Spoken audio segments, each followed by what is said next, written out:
नमस्कार.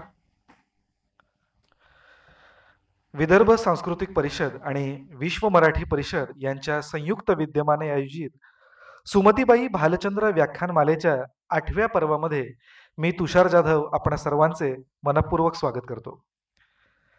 विदर्भ सांस्कृतिक परिषदेच्या वतीने दरवर्षी आयोजित केल्या जाणाऱ्या महाराष्ट्रातील सुप्रतिष्ठित सुमतीबाई भालचंद्र व्याख्यानमालेचे हे 8वे वर्ष असून या अगोदर या व्याख्यानमालेत डॉक्टर गणेश देवी, प्राध्यापक वसंत आबाजी डहाके, ज्ञानपीठ पुरस्कार प्राप्त उडिया लेखिका डॉक्टर प्रतिभा राय, सरस्वती सन्मान प्राप्त गुजराती कवी आणि विचारवंत डॉक्टर सीतांशू यशश्चंद्र, डॉक्टर सुनील कुमार लवटे, महाराष्ट्र राज्य साहित्य आणि संस्कृती मंडळाचे अध्यक्ष डॉक्टर सदानंद मोरे, पद्मविभूषण डॉक्टर रघुनाथ माशेलकर यांच्या व्याख्यानांचे आयोजन करण्यात आले आहे.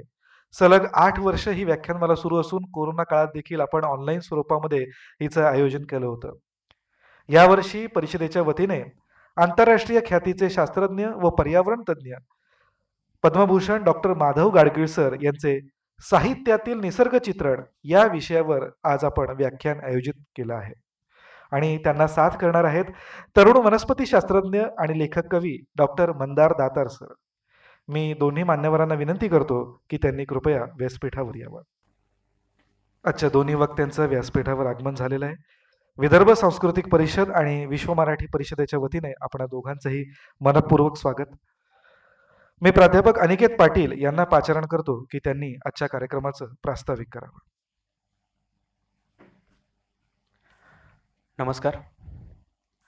विदर्भ सांस्कृतिक परिषद आणि विश्व मराठी परिषद आयोजित सुमतीबाई भालचंद्र व्याख्यानमालेच्या आजच्या 8व्या पर्वाचे व्याख्याते आदरणीय पद्मभूषण डॉक्टर माधवजी गाडगीळ सर, त्यांच्यासोबत डॉक्टर मंदार दातार सर, समोर उपस्थित डॉक्टर श्रीपाद भालचंद्र जोशी सर आणि आपण सर्व प्रेक्षक.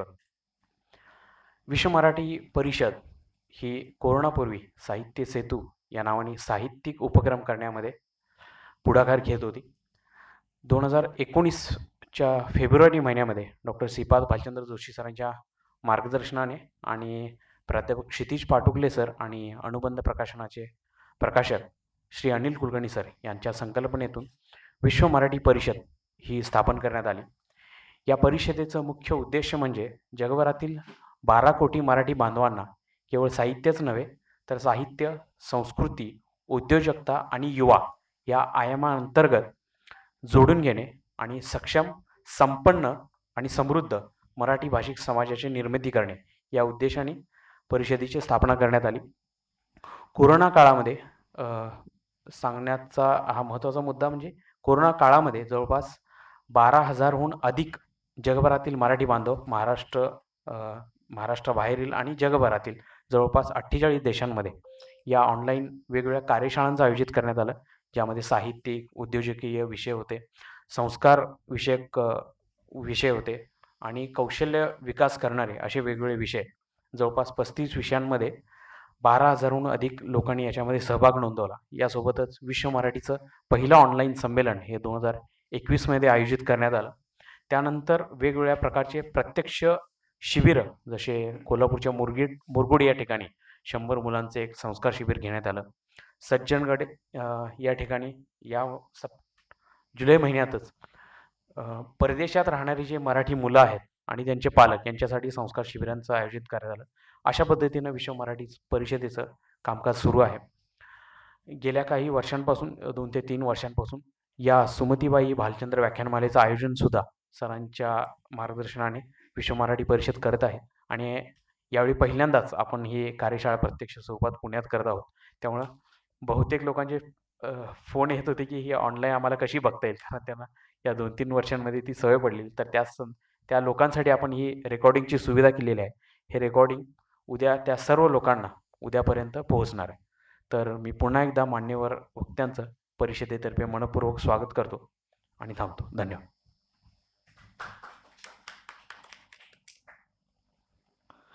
धन्यवाद अनिकेत. प्रत्यक्ष व्याख्यानाला सुरुवात करण्यापूर्वी मी आपल्या वक्त्यांचा अल्प परिचय करून देतो.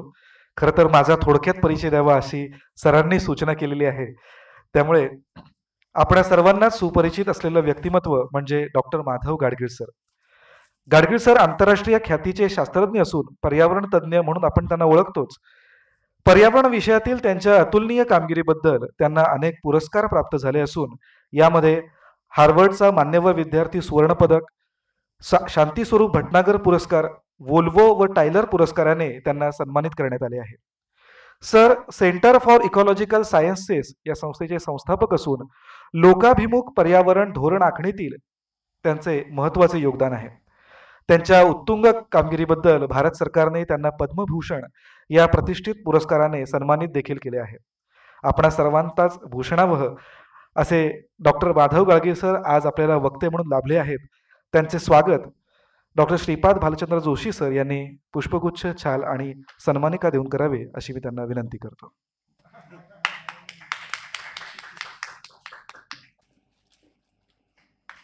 याबरोबरीनेच या व्याख्यानाला अधिक रंजक बनवण्यासाठी त्यांना सहकार्य करणार आहेत डॉक्टर मंदार दातार सर.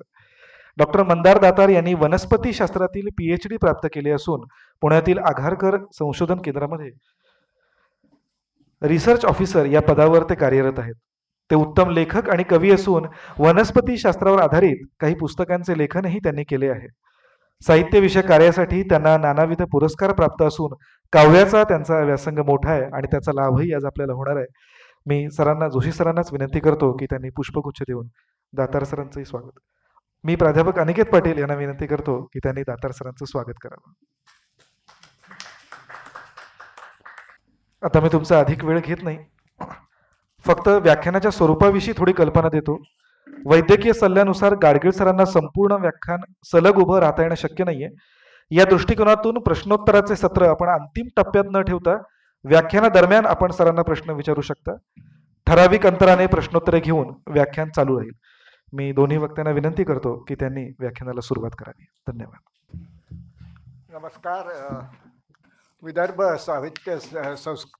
विदर्भ सांस्कृतिक परिषदेच्या वतीने मला या व्याख्यानाचे आमंत्रण मिळाले आणि मला एक वेगळा प्रयोग करायची संधी मिळाली, याबद्दल मी आभारी आहे.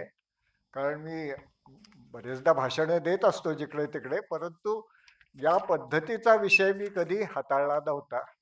तर पहिल्यांदाच मी प्रयत्न केलेला आहे साहित्यातील निसर्गचित्रण असा विषय घेऊन त्याच्याबद्दल बोलावं. मी गडचिरोली जिल्हा, जो महाराष्ट्राचा छत्तीसगड, आंध्र प्रदेश आणि मध्य प्रदेश याच्या सीमेवर आहे, हा आदिवासी बहुल जिल्हा आहे आणि या जिल्ह्यामध्ये मोठ्या प्रमाणावरती म्हणजे भारतातला सगळ्यात वनाच्छादित असलेला प्रदेश हा गडचिरोली आणि त्याला लगतचाच काही प्रदेश आहे. आणि तिथे राजगोंड मुख्यतः वस्ती आहे गडचिरोली जिल्ह्यांमध्ये. आणि त्या राजगोंड समाजाबरोबर मी अनेक वर्ष त्यांच्या वनसंपदेचं व्यवस्थापन करण्याच्या दृष्टीने त्यांना वेगवेगळे शास्त्रीय काही मदत लागते त्याच्यात घडलेलो आहे. त्यामुळे मला त्यांचा खूप चांगला परिचय आहे. तर एक दिवशी त्यांनी मुद्दाम त्यांचं एक लोकनाट्य आयोजित केलं होतं मला दाखवण्यासाठी. आणि त्या लोकनाट्याचा विषय होता त्यांच्या जिव्हाळ्याचा की रानगव्याची शिकार. हे लोक परंपरेने आदिवासी समाज भारतभर सगळीकडेच आणि आजही मध्य भारतातल्या ह्या सगळ्या पट्ट्यात आणि ईशान्येच्या नागालँड, मेघालया या सगळ्या भागात हे वेगवेगळ्या प्रकारच्या शिकारीवर अजूनही अवलंबून आहेत. आणि आता अलीकडे काही कायद्यांमुळे त्यांना अडचणी आलेल्या आहेत बऱ्याचशा, परंतु त्यांची परंपरा आणि त्यांची सगळी एकूण विषय त्यांच्या आवडीचा ही शिकारच आहे. आणि या भागात गडचिरोलीच्या भागात त्यांना रानगवा हे फार महत्त्वाचं सावज होतं. आणि हे लोकनाट्य त्यांनी जे आयोजित केलं होतं त्याच्यात रानगव्याची शिकार हाच विषय होता. दोन जण रातगवा बनलेले होते. एकाने पुढे एक मुंडकं घेतलं होतं शिंगवाला हातात आणि दुसरा पाठीमागे होता आणि त्याला लावली होती शेपूट आणि मध्ये एका कापडाने त्यांचा एक रातगवा बनवलेला होता. तो 5-6 जण त्या रातगव्याची धनुष्य बाण घेऊन शिकार करण्याचा प्रयत्न करत होते. ही सगळी मंडळी त्या गव्याची खरी शिकार करताना जसे कदाचित तासभर 1.5 तास लागतो त्यांना त्या गव्याला इकडून कोंडीत आणून शेवटी त्याला जिव्हारी बाण मारून मारायला, तशा पद्धतीने ते सगळं नाट्य त्यांनी आयोजित केलं होतं. त्याच्यात संवाद होता, त्याच्यात नाच होते, त्याच्यात गाणी होती आणि मला काही गोंडी भाषा समजत नाही, परंतु जो काही प्रेक्षकांच्यात प्रतिसाद मिळत होता त्याच्याने स्पष्ट होतं की हे अतिशय रंजक कार्यक्रम चाललेला आहे प्रेक्षकांच्या दृष्टीने. मला वाटतं की साहित्याची सुरुवात ही अशीच काहीतरी झाली. साहित्याची सुरुवात कशी झाली असावी याचा मानवाच्या उत्क्रांतीच्या दृष्टीने, मानवाच्या इतिहासाच्या दृष्टीने निरनिराळ्या लोकांनी विचार केलेला आहे. आपली जी भाषा आहे, आता मी बोलतोय उदाहरणार्थ, ही भाषा साधारण 50 ते 60 हजार वर्षापूर्वी मानवी इतिहासात अस्तित्वात आली असं समजतात. आणि ती कुठं आली तर 3 लक्ष वर्षापूर्वी पृथ्वी तलावरती आपली मानवी जात जी आहे होमोसेपियन्स त्यांनी पदार्पण केलं होतं. आणि तेव्हापासून ते छोट्या मोठ्या टोळ्यांमध्ये साधारण 50 ते 150 जणांच्या टोळ्यांमध्ये राहत होते. आणखी हे सुरुवातीला आफ्रिकेच्या महाराणांवरती ही सुरुवात झाली होती आणि मग नंतर ते पसरले. पण ते जे टोळ्यांमध्ये राहत होते त्या टोळ्यांमध्ये त्यांनी आगीवर नियंत्रण आणलं होतं. आणि आपले पूर्वज चिंपांझी जे माकडं आहेत त्या चिंपांझी सुद्धा भाल्यांसारखी आयुध वापरत होते.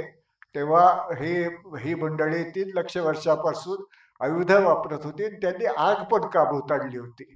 त्यामुळे संध्याकाळी त्या शेकोटी पेटवून त्याच्या भोवती मंडळी सगळी गोळा होऊन गप्पा टप्पा चालायच्या आणि या गप्पा टप्पांच्यातून मानवाची भाषा अस्तित्वात आली. 3 लक्ष वर्षापूर्वी सुरुवात झाली होती या सगळ्याला, ती साधारण 50 ते 60 हजार वर्षापूर्वी असा वेगवेगळ्या पद्धतीचा पुरातत्व पुरावा आहे, त्याच्यावरून माहिती झालेला आहे. मग या गप्पा टप्पांचा विषय काय तर दिवसभर मुख्यतः ते काय करत असायचे तर शिकार, मोठ्या प्राण्या पशूंची शिकार, हत्ती, गवे, रानरेडे, वेगवेगळ्या प्रकारचे पशु आणि कंदमुळं गोळा करणं, फळं गोळा करणं, काही खाऊ शकतो अशी पानं गोळा करणं, या 2 गोष्टीत त्यांचा दिवस जायचा. मग संध्याकाळी जमल्यावर गप्पा टप्पा काय मारायच्या, मुख्यतः आपण काय अनुभव आले आणि विशेषतः दुसऱ्यांवर छाप पाडायला आपण हे किती कौशल्याने केलं हे ते सांगत राहायचे. आणि अर्थातच त्याच्यात अतिशयोक्ती नक्कीच करत असणार, कारण आपली फुशारकी करून मारून आपलं समाजात स्थान वरती जावं, वरच्या उत्तरंडीवर पोचवावं अशी सगळेच मानवी समाजात आपल्याला दिसतं. लोकांची इच्छा असते त्याप्रमाणे हे चालू असणार. ह्या सगळ्या गप्पांच्यातून बहुधा जसं मी हे सांगितलं गडचिरोलीत पाहिलं लोकनाट्य तसं काहीतरी निर्माण झालं असणार.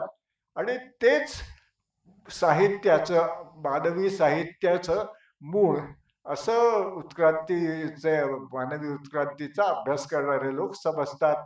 भाषेचा वेगवेगळ्या तऱ्हेने अभ्यास केलेले लोक समजतात. तेव्हा अशाच पद्धतीचं काहीतरी झालं असावं.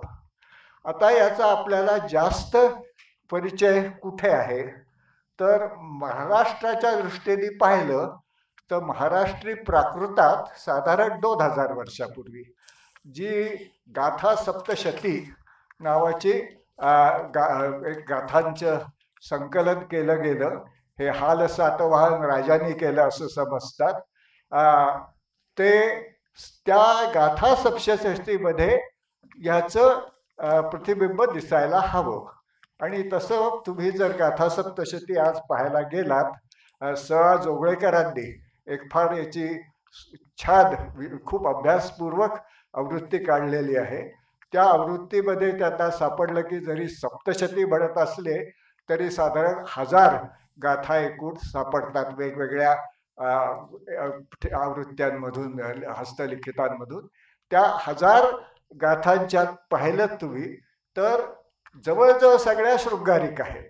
म्हणजे मानवी साहित्य मोठ्या प्रमाणावर शृंगारिक आहे, यात काहीच संशय नाही. ते अपेक्षितच आहे, कारण जोडीदार मिळवणं, जसं कुमार गंधर्वच्या प्रसिद्ध गाण्यात आहे ना, जन्मासाठी जन्म जन्मलो, हे मानवी समाजात महत्वाचं असल्याने शृंगार हा नवरसा बाजारी सगळ्यात वरचा आहे. आणि त्याप्रमाणे या 1000 एक गाथा जवळजवळ सगळ्या शृंगारिक आहेत.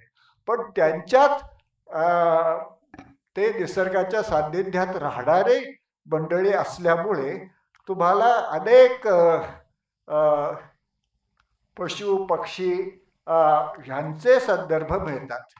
तर या 1000 गाथांच्यातल्या साधारण बरोबर 1/3 333 गाथांच्यात तुम्हाला काही ना काही पशु पक्षी वनस्पती यांचे संदर्भ मिळालेले आहेत. त्याची जोगळेकरांनीच खूप छान सगळी प्रस्तावनेत दिलेलं आहे. 42 विविध वनस्पती जाती आहेत, 22 पशूंच्या जाती आहेत, 10 पक्ष्यांच्या जाती आहेत आणि 11 इतर प्राणी जातींचा उल्लेख आहे. आता वनस्पती जातीत एका दृष्टीने अपेक्षित आहे आंबा, कारण आंबा हे आपल्या रानातही आढळतो, वन्य आंबा, आणि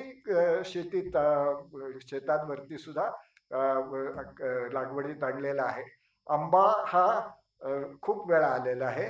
पण त्याच्यामध्ये जास्ती उल्लेख आहेत कमळाचे, कारण कमळ हे मोठं आकर्षक सुंदर फूल आहे आणि कमळांनी भरलेली तळी ही फार सुंदर देखावा आहे. कमळाबरोबरच एक कवी संकेत आहे, हे काही खरं नाही आहे. जसं आपल्या कट्यार काळजात घुसलीमध्ये गाणं आहे ना, घे छंद मकरंद प्रिय हा मिलिंद, मधुसेवनानंद काय स्वच्छंद हा धुंद, मिटता कमलदल होई बंदी भृंग, परिसोडी नाध्यास गुंजनात दंग. हा कवी संकेत आहे, हे काही खरं नसतं.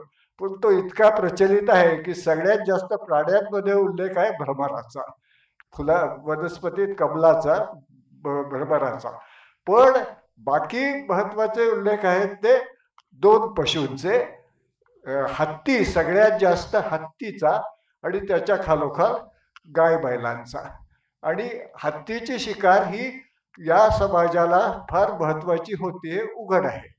कारण गाथा सप्तशतीतच एक गाथा आहे, ती म्हणते की कुणाही युवकांनी एका हत्तीची शिकार करून आपलं पौरुष सिद्ध केल्याशिवाय त्याला बायको मिळणार नाही. तेव्हा हे त्यांच्या दृष्टीने महत्वाचं होतं. दुसरी एक गाथा बघण्याजोगी आहे. त्यांनी म्हटलंय की ज्या गावाच्या झऱ्याजवळ कळकांची बांबूची खूप बेटं आहेत, ते गावातल्या युवक युवती फार नशीबवान आहेत, कारण तिथं त्यांना आपल्या प्रेमिकाला खुशीत भेटता येतं. तर बाकी खूप बोलण्याजोग आहे गाथा सप्तशतीबद्दल, मी काही त्याच्यात जास्त पडत नाही.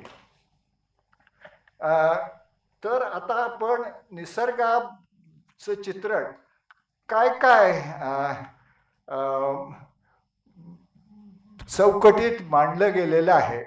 निसर्गाच्या आविष्काराचे अनेक पैलू आहेत आणि निसर्गाचं चित्रण त्यामुळे वेगवेगळ्या पद्धतीने केलं गेलेलं आहे. ते कुठल्या पद्धतीने याचा विचार केला तर एक म्हणजे हा आवाका सृष्टीचा निसर्गाचा अफाट आहे. तुकारामांचा एक अभंग आहे ना, अणुरेणुया थोकडा तुका आकाशा एवढा, सांडली त्रुपटी दीप उजाळाला घटी वगैरे. तर एका दृष्टीने अणुरेणूंपासून आकाशापर्यंत एवढा प्रचंड व्याप आहे सृष्टीचा आणि त्या सगळ्या आवाक्याबद्दल काही ना काही चित्रण आपल्याला पाहायला मिळतं. ते अणुरेणूंच्या पातळीवरचं चित्रण फारसं काही झालेलं नाही, पण माझ्या कल्पनेप्रमाणे कदाचित मी एक पुस्तक लिहिलं आहे, उत्क्रांती एक महानाट्य म्हणून, राजहंसनेच प्रकाशित केलेलं आहे. त्या उत्क्रांती एक महानाट्यमध्ये जीवनाची उत्पत्ती कुठं झाली याचा उल्लेख केलेला आहे आणि ती जीवोत्पत्ती झाली ही आज आपल्याला परिचित जो परिसर आहे त्याहून फार वेगळ्या परिसरात झाली. खोल समुद्रामध्ये जिथे मोठ्या समुद्राच्या मध्यावरती डोंगरांच्या रांगा आहेत, तिथे त्या चिरातून ज्वालामुखींचा उद्रेक होतो आणि सूर्यप्रकाश तिथे अजिबात पोचत नाही. त्यामुळे आपल्याला आज पृथ्वीवरचं जीवन हे सूर्यप्रकाशावर मुख्यतः अवलंबून आहे असं माहिती झालेलं आहे. पण ते त्यावेळी जीवनाचं उत्पत्ती झाली 3-3.5 अब्ज वर्षापूर्वी. ती उत्पत्ती झाली ती पूर्णपणे गडद अंधारात या सागराच्या खोल भागातल्या चिरांवरती. आणखीन तिथे ऊर्जेचा स्रोत सूर्यप्रकाश नव्हता, अजिबात पोचायचा प्रश्नच नव्हता सूर्यप्रकाश. तो होता ज्वालामुखीतून येणारी बाहेर येणारी उष्णता आणि त्या उष्णतेच्या ज्वालामुखीतल्या उष्णतेच्या ऊर्जेवरती ही जीवोत्पत्ती झाली. आणि विशेष उल्लेखनीय गोष्ट म्हणजे मुख्य कुठले रेणू तेथे वापरले गेले. सुरुवातीला जीवनाची मूळ छोटे छोटे रेणू बनताना त्याच्यात हायड्रोजन सल्फाईड हा सगळ्यात महत्वाचा होता. हायड्रोजन सल्फाईड आपल्याला आज विष आहे, पण जीवन जेव्हा सुरू झालं या अणुरेणूंच्या पातळीवर, त्या पातळीवरती निश्चितच हा विषारी वायू हाच महत्वाचा होता. त्यामुळं आपल्याला दिसतं की संबंध हा जीवसृष्टीचा व्याप किती अफाट आहे. अशा अगदी वेगळ्या परिसरात सुरू होऊन अर्थात व नंतर पृथ्वीवरती जीवन पोचलं. आणखीन तिथे आपल्याला सगळं वेगवेगळं आविष्कार दिसायला मिळतात. तर आता मी जे विवेचन करणार आहे त्याचा मी असा प्रयत्न केलेला आहे की निसर्गाचे जे नानाविध पैलू आहेत त्यांना ज्या वेगवेगळ्या चौकटीत बसवण्यात आलेलं आहे त्या चौकटीच्या बद्दल एक काय म्हणता येईल, तिथे काय निसर्गाचा आविष्काराबद्दल बोललं गेलंय ते मांडणार आहे. त्या चौकटी पाहायच्या झाल्या तर एक म्हणजे पंचमहाभूत. आपण सगळं जग कशातून निर्माण झालंय तर पृथ्वी, आप, तेज, वायू, आकाश या पंचमहाभूतातून असं समजतो. तेव्हा ती एक पहिली महत्वाची चौकट आहे. त्यानंतर मग ह्या चौकटीत जे निर्माण झालं पहिल्यांदी जग ते अचेतन होतं, त्याच्यावर जीव आलेले नव्हते. ते कसं होतं, ते अगदी भुरकट, काळपट आणि काही हालचाल नाही त्याच्यात असं ते अशी ती पृथ्वी होती. त्याच्यावरती माती वगैरे येऊन त्यानंतर खडकाची माती बनली ती दगडफोलांच्या प्रक्रियेने. आणखीन मग त्यामुळे मातीची धूप व्हायला लागली. जीवसृष्टीने मोठ्या प्रमाणावरती बदल घडवून आणले इतके की समुद्रातली आज जी प्रवाळांची बेटं आहेत जिच्यावरती अतिशय रम्य रंगीबेरंगी मासे बघायला मिळतात. जगातलं सगळ्यात रम्य दृश्य हे समजतात प्रवाळांच्या बेटावरच्या समुद्रातले मासे हे, ते सगळं जीवसृष्टीचीच किमया आहे. याचा निर्जीव अचेतन सृष्टीत काहीही असं नव्हतं. त्यामुळे ते दुसरी आहे की सचेतनांचे हे सगळे किमया आणि मग त्यांचे आनंद स्रोत, शब्द स्पर्श रस रूप गंध वगैरे ह्याच्यातून सचेतनांना आनंद मिळतो. ती एक पुढची चौकट आहे. मग ही जीवसृष्टी आहे, त्याचं विशेष आपल्याला आकर्षक लक्षण आहे ती जीवसृष्टीचं वैविध्य, जीवजातींचं वैविध्य, त्याच्याबद्दल मी थोडंफार बोलीन. त्यानंतर मी म्हटल्याप्रमाणे जीवसृष्टीनेच अधिवास घडवले, त्यांनीच डोंगरांच्या खडकांना मातीत रूपांतर केलं, ती माती जाऊन मी म्हटल्याप्रमाणे बदललं, त्याबद्दल बोलीन. मग निसर्गाचे रात्रंदिवस हे दिनचक्र हा एक महत्वाचा आविष्कार आहे. ऋतुचक्र दुसरा, वसंत, ग्रीष्म, वर्षा, शरद, शिशिर वगैरे ऋतू, हेमंत, तो एक आविष्कार आहे. आणि शेवटी हे सगळं कशाचा परिपाक आहे त्याबद्दल थोडा बोलीन. मी पहिल्यांदा म्हटलं त्याप्रमाणे उत्क्रांतीचा परिपाक आहे. डोब्झान्स्की म्हणून एक गेल्या शतकातले खास महत्वाचं योगदान केलेले शास्त्रज्ञ होते, त्यांनी म्हटलेलं आहे की या जगातलं जीवसृष्टीबद्दल, आणि त्याचाच एक भाग आहे मानव, ह्याचं काहीही समजून घ्यायचं असेल तर शेवटी ते उत्क्रांतीच्या प्रक्रियेतून कसं निर्माण झालं ह्याच्याच आधारावरती आपल्याला समजून घेता येतं. त्यामुळे त्या दृष्टीने मी थोडंसं बोलणार आहे. तर आता पहिल्यांदा आपण येऊया पंचमहाभूतांना. एक कुसुमाग्रजांचं आहे पृथ्वीचं प्रेमगीत, त्याच्यातल्या या ओळी आहेत. युगा मागुनी चालली रे युगेही, करावी किती भास्करा वंचना. युगा मागुनी चालली रे युगेही, करावी किती भास्करा वंचना. किती काळ कक्षेत धावू तुझ्यावी, कितीदा करू प्रीतीची याचना. नव्हाळी तले ना उमाळे उसासे, न ती आग अंगात आता उरे. नव्हाळी तले ना उमाळे उसासे, न ती आग अंगात आता उरे. विझोनी आता यौवनाच्या मशाली, उरी राहिले काजळी कोपरे. तर मला वाटतं आता मी आधी म्हटल्याप्रमाणे काही जर तुम्हाला आत्तापर्यंत मी बोललो, विशेषतः सुरुवातीला जे मी मांडलं की साहित्याचा कसा उद्गम झाला असेल आणि गाथा सप्तशतीचं उदाहरण घेतलं, त्याबद्दल तुम्हाला काही म्हणायचं असेल, प्रश्न विचारायचे असतील तर आता थोडे 4-5 मिनिटं मला आवडतील शांतपणे ते ऐकून घ्यायला, आणि मी उत्तरं देईन. त्यानंतर मग आपण पुढचं चालू ठेवू. तुम्ही थोडं उत्क्रांतीबद्दल बोललेला. असं उत्क्रांती माझा खूप आवडीचा विषय आहे. मला विचारायचं होतं की सगळ्यात आधीचा उल्लेख म्हणजे मराठी लिटरेचरमध्ये कोणता आहे उत्क्रांतीचा? उत्क्रांतीचा उल्लेख मराठी साहित्यामध्ये माझ्या माहितीत एका ठिकाणी तर आहेच आहे.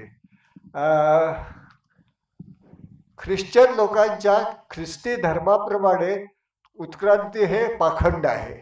उत्क्रांती याला हे खोटे कल्पना आहे. आणखीन रघुवेल लुकास जोशी म्हणून एक मराठवाड्यातले कवी होते, चांगले कवी होते, रेव्हरंड जोशी, त्यांनी एक कविता लिहिलेली आहे आणि त्याच्यात त्यांनी त्याचं खंडन केलेलं आहे.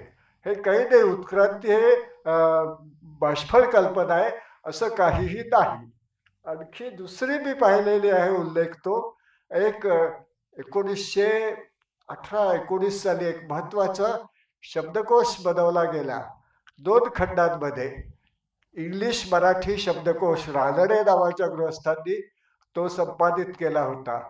त्या रानड्यांच्या शब्दकोशात उत्क्रांती या शब्दाच्या तिथे मी एक उल्लेख पाहिलेला आहे की जो हे त्यांनी तसंच म्हटलंय जोशींसारखंच की हे जरा कल्पना ही काही शहाणपणाची आहे की नाही याबद्दल संशय आहे. मला माहिती नाही आणखी कुणाला माहिती आहे का तुला उल्लेख दुसरे याच्या आधी उत्क्रांतीचे झालेले? तर आणखी एक मला आठवलं, पाहिलं पाहिजे. 1936 साली सृष्टीज्ञान नावाचं एक मासिक सुरू झालं मराठीमध्ये, विज्ञान विषयाला वाहिलेलं आणि खूप चांगलं मासिक होतं. म्हणजे अजूनही ते प्रकाशित होतं, पण त्यावेळी महाराष्ट्रातले उत्तमोत्तम शास्त्रज्ञ लक्ष देऊन त्या याच्यात मुद्दाम लिहायचे. आणखी खूप माहितीपूर्ण लेख यायचे. मी मराठी माध्यमात शिकलो, त्यामुळं मी शाळेत असताना सृष्टीज्ञान खूप वाचायचो. मग आमच्या शेजारी इरावती कर्वे राहायच्या, शास्त्रज्ञ, समाजशास्त्रज्ञ, मानववंशशास्त्रज्ञ. त्यांचा या सृष्टीज्ञानशी संबंध होता. मला आधी आले होते का तरी काही लेख माहिती नाही, पण मी शाळेत असताना JBS हॉल्डेन नावाचे एक जगप्रसिद्ध उत्क्रांतीशास्त्रज्ञ आहेत, ते भारतात आले. ते गमतीशीर घटना होती की आज जसं सुरू आहे हे गाझामध्ये अचाट युद्ध, तसं 1954 साली मी 12 वर्षाचा होतो. इस्रायल, इंग्लंड आणि फ्रान्स यांनी मिळून इजिप्तवरती जोरदार हल्ला केला. आणखीन हाल्डेन हे इंग्लंडमध्ये राहत होते, तिथे ते डाव्या विचारसरणीचे होते. त्यांनी ठरवलं की या साम्राज्यवादी देशात मी आता राहणार नाही आणि ते भारतात आले आणि 1954 साली भारतीय नागरिकत्व त्यांनी स्वीकारलं. आणि त्यांची खूप ते म्हणजे शास्त्रीय कामे खूप चांगलं केलं, पण ते लिहायचे खूप चांगले सामान्य लोकांसाठी लेख. ती पुस्तकं आमच्याकडे होती, ती वाचून मी मग स्वतः 1955-56च्या सुमाराला शाळेत 10वी 11वीत असताना वगैरे सृष्टीज्ञानमध्ये काही लेख लिहिले होते उत्क्रांतीवर. ते कदाचित आधीचे असतील, त्याच्या आधी कदाचित दुसऱ्या कोणी शास्त्रज्ञांनी लिहिलेही असतील सृष्टीज्ञानमध्ये 36 पासून तिथवर, पण ते मी माझ्या लक्षात नाहीये आता. तर आता आपण पंचमहाभूत या आविष्काराकडे जाऊया आणि पुन्हा थोडं किंचित पुनरावृत्ती. जसं आत्ताच बंदार गायला तसं कुसुमाग्रजांचं पृथ्वीचं प्रेमगीत आहे, म्हण रे. युगा मागोनी चालली रे युगेही, करावी किती भास्करा वंचना, किती काळ कक्षेत धावू तुझ्या मी, कितीदा करू प्रीतीची याचना. नव्हाळ इतले ना उमाळे उसासे, न ती आग अंगात आता उरे, विझोनी आता यौवनाच्या मशाली, उरी राहिले काजळी कोपरे. आणि हे खरंच आहे की जो आपल्याला विश्वाचा इतिहास माहिती आहे त्याच्यामध्ये सुरुवातीला पृथ्वी ही खूप म्हणजे जास्ती संतप्त होती, तापलेली होती आणि हळूहळू ती निवली. त्याचंच इथे हे प्रतिबिंब आहे त्याच्यात. आता एकूण पृथ्वीच्या बद्दल आपल्याकडे काय साहित्य आहे याचा विचार केला तर आपल्याकडे प्रातस्मरणात एक संस्कृत श्लोक आहे, समुद्र वसने पृथ्वी, पण त्याचं मराठी भाषांतर करायचं तर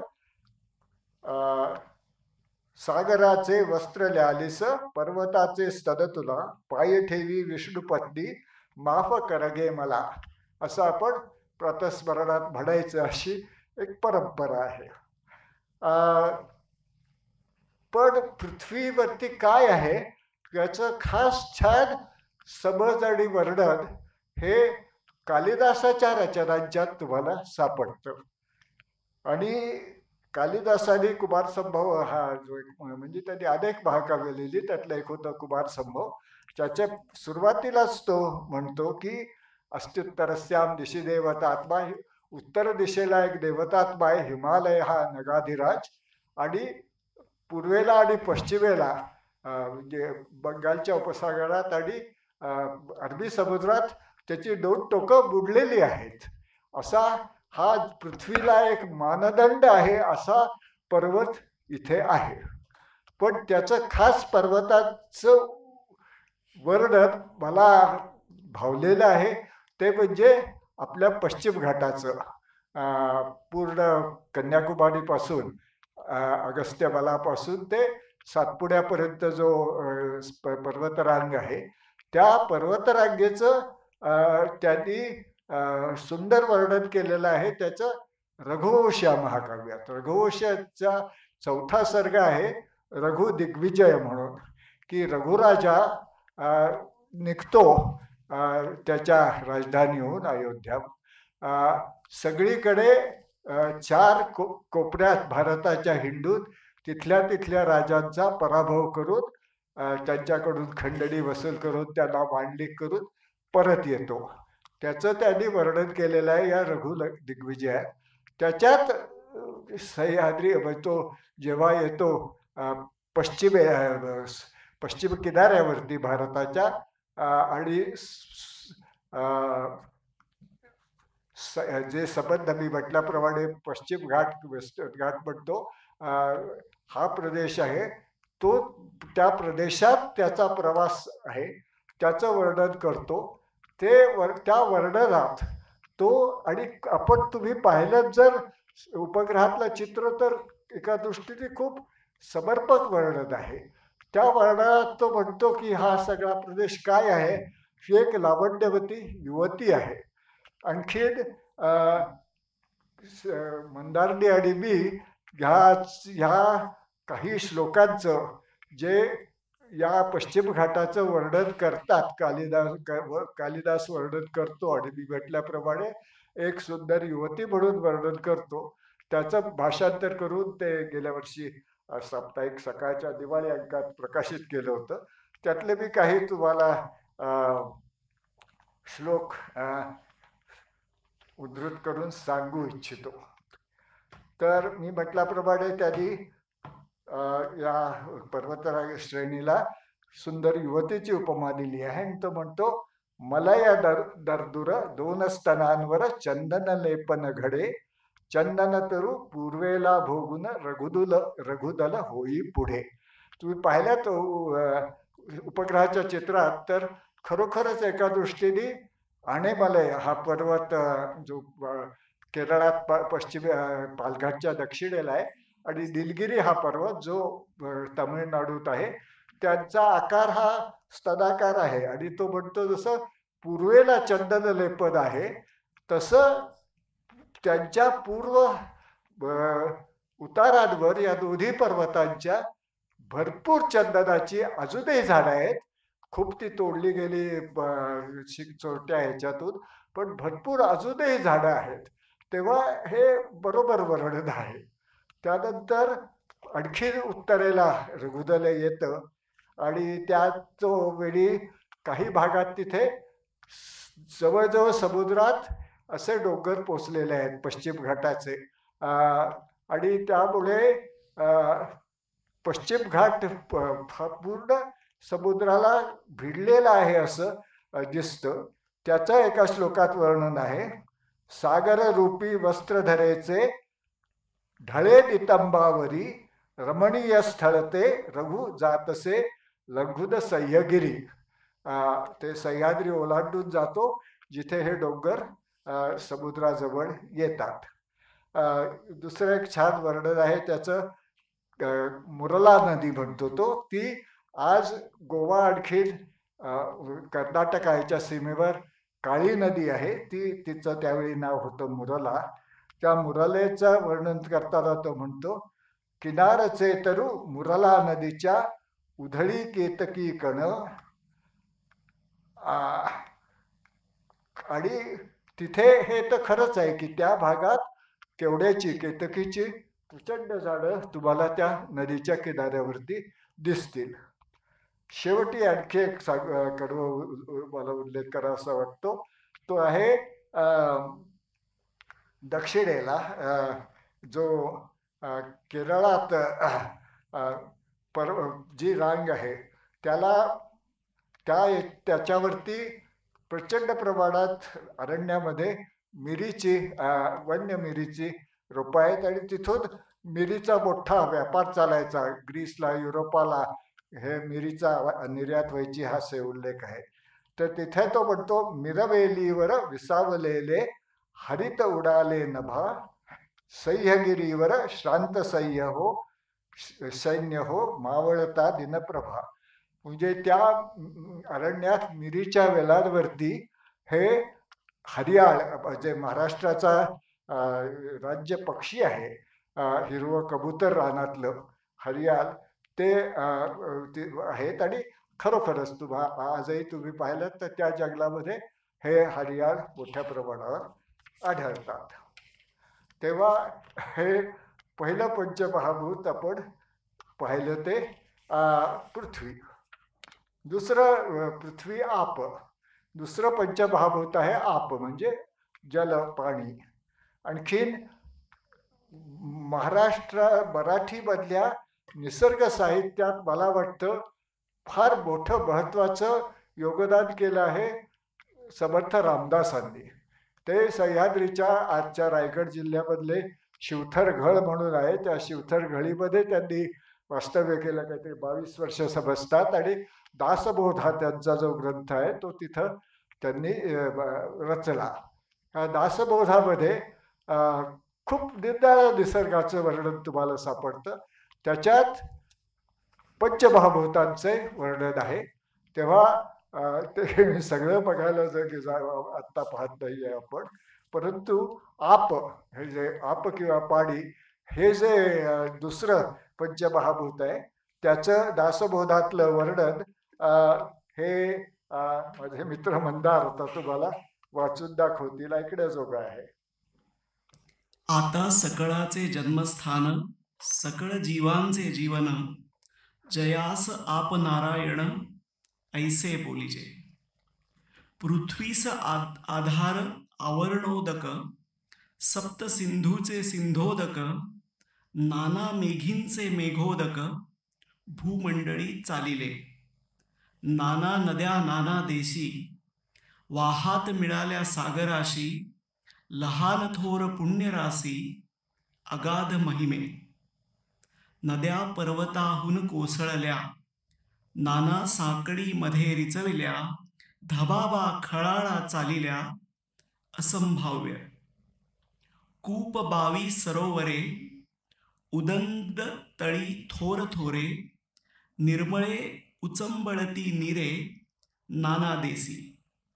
गायमुखे पाट जाती, नाना कालवे वाहाती, नाना झऱ्या झिरपती, झरती नीरे. डुरे विहिरे पाझर, पर्वत फुटोनी वाहे नीर, ऐसे उदकाचे प्रकार भूमंडळी.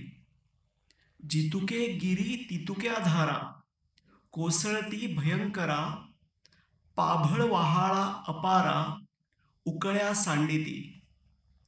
भूमंडळीचे जल अवघे, किती म्हणून सांगावे, नाना कारंजी आणावे, बांधोन पाडी.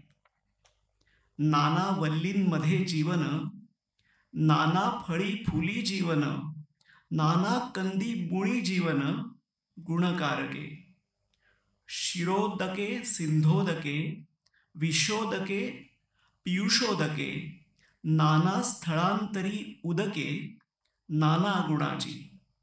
नाना यक्षुदंडाचे रस, नाना फळांचे नाना रस, नाना प्रकारीचे गोरस, मद पारा गुळत्र. नाना मुक्तफळाचे पाणी, नाना रत्नी तळपे पाणी, नाना शस्त्रामध्ये पाणी, नाना गुणाचे. उदक तारक उदक मारक, उदक नाना सौख्यदायक, पाहत उदकांचा विवेक, अलौकिक आहे. म्हणजे हा संपूर्ण घेतला नाही, कारण तो आणखी विस्तृत आहे. हा दासबोधातला अपनिरूपण नावाचा चौथा समास. आता पुढचं पंचमहाभूत म्हणजे पृथ्वी, आप, नंतर आलं तेज. तेजाबद्दलही पुष्कळ म्हटलं आहे. एक कुसुमाग्रजांची छान कविता आहे. तेजो निधी लोह गोल भास्कर हे गगनराज, ज्योतिर्मय मूर्ती तुझी ग्रहमंडल दिव्य सभा, दाहक परिसंजीवक करुणारुण किरण प्रभा, हे जीवन विकास वसुधेची राख लाज, हे दिनमणी व्योमराज. आणि अर्थात आणखी आहे या कवितेत काही कवी फार सुंदर आहे. तेव्हा हे तेज.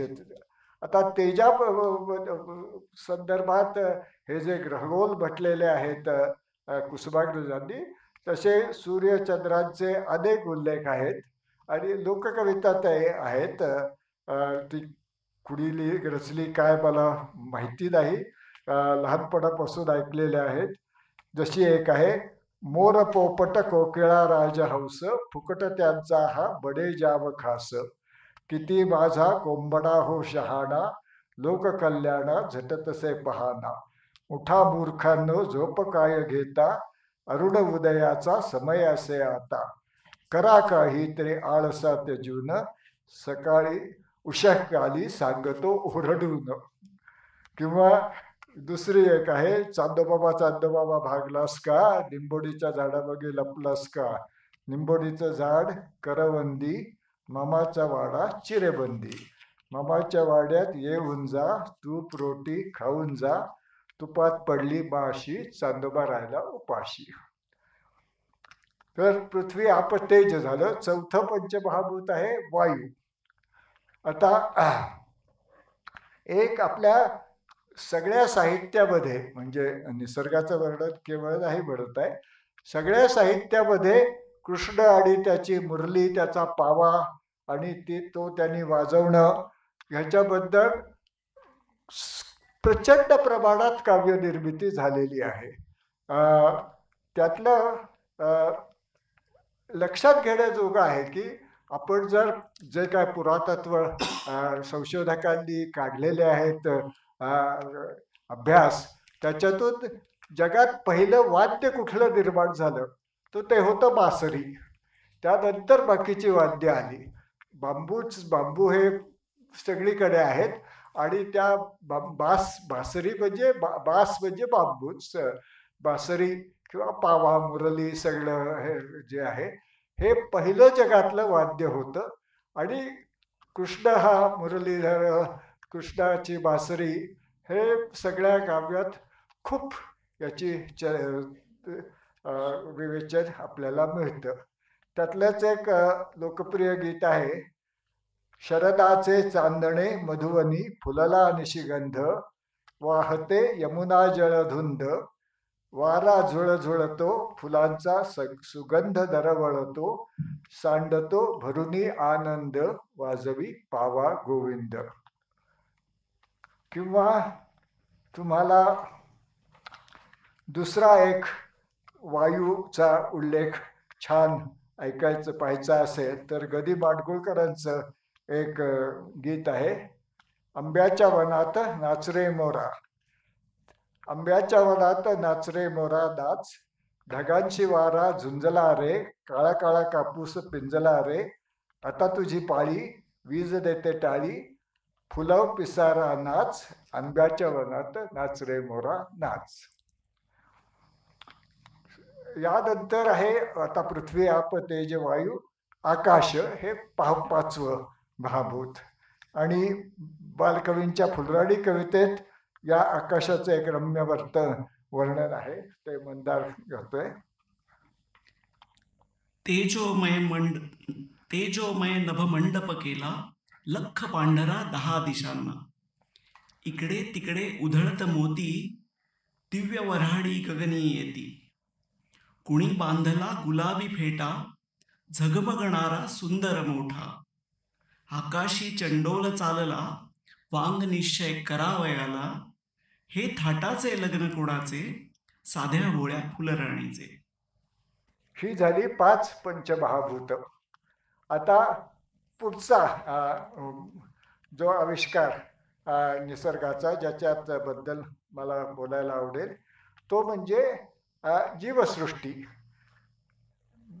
मी मगाशी थोडासा उल्लेख केला त्याप्रमाणे जडसृष्टी, अचेतन सृष्टी ही असते भुरकट, फिकी आणि बहुतांश निश्चल. त्याच्यात काही फरक म्हणजे शतकानुशतक जो जिओलॉजिकल हिस्ट्रीचा अभ्यास वेगवेगळ्या लोकांनी केलेला आहे त्याप्रमाणे जीवसृष्टीचा प्रभाव पडण्याआधी जे काय होतं, खडक जी काय रचना होती ती फारशी बदलतच नव्हती. मग तिला टवटवी आणली, हलवली, रंगवली ती जीवसृष्टीने.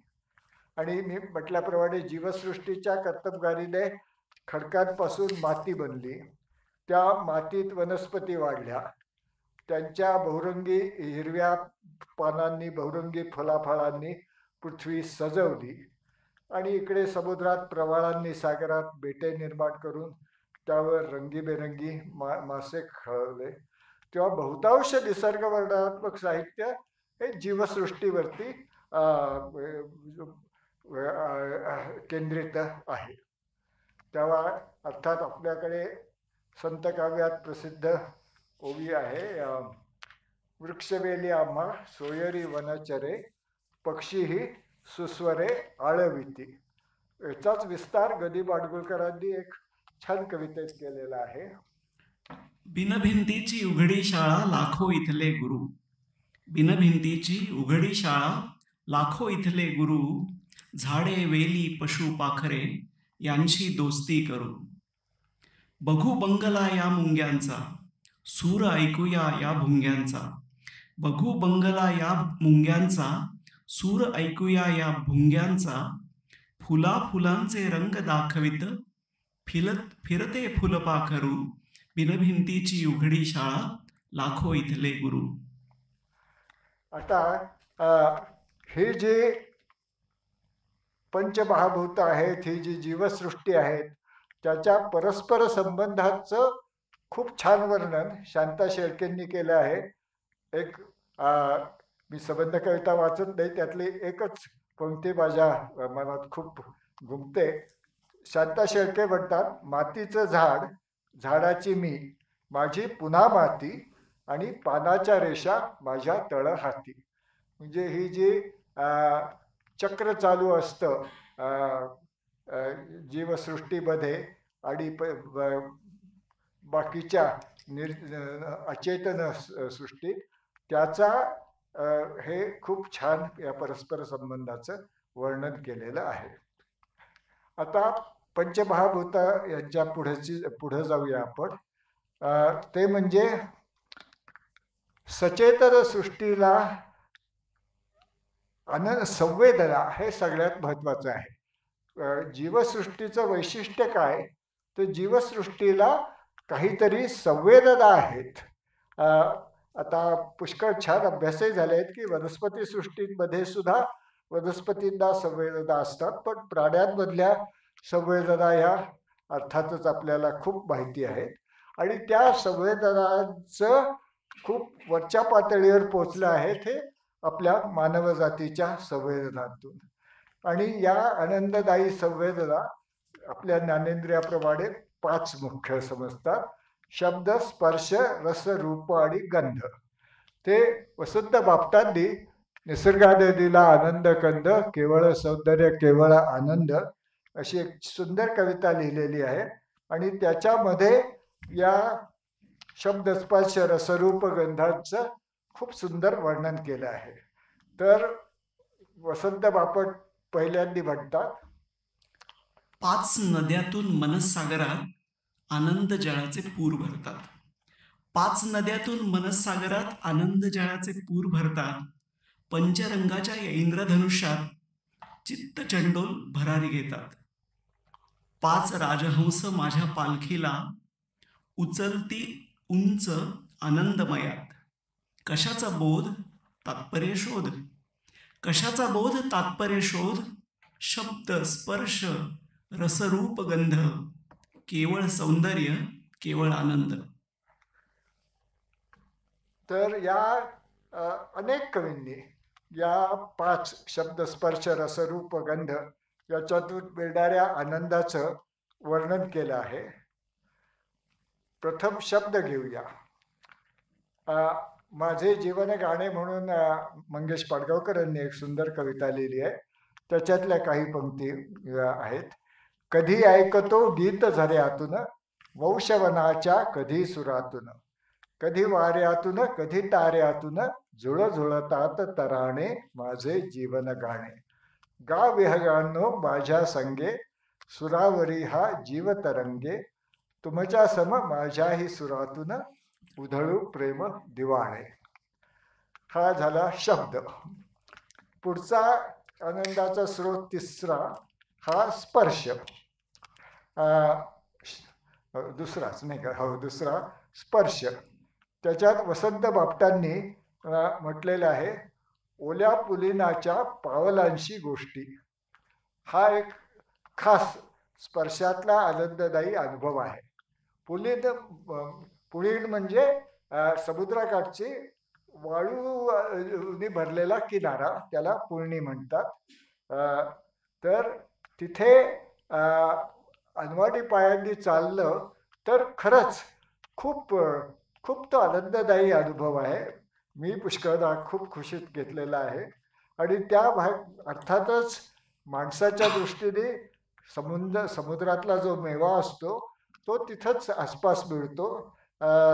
त्यामुळे एकूणच तिथल्या त्या ओल्यासूत मऊ वाळूच्या स्पर्श आणि मोकळ्या वाळवंटात खूप सुरक्षित वाटतं. हा एक आनंददायी अनुभव आहे. मग आहे पुढचा रस. तर वसंत बापटांनी रसाचं वर्णन केलेलं आहे. गोड आंबट अशा चिंचेची ती मिठी, काळ्या जांभळाची चव खट्टी मिठी.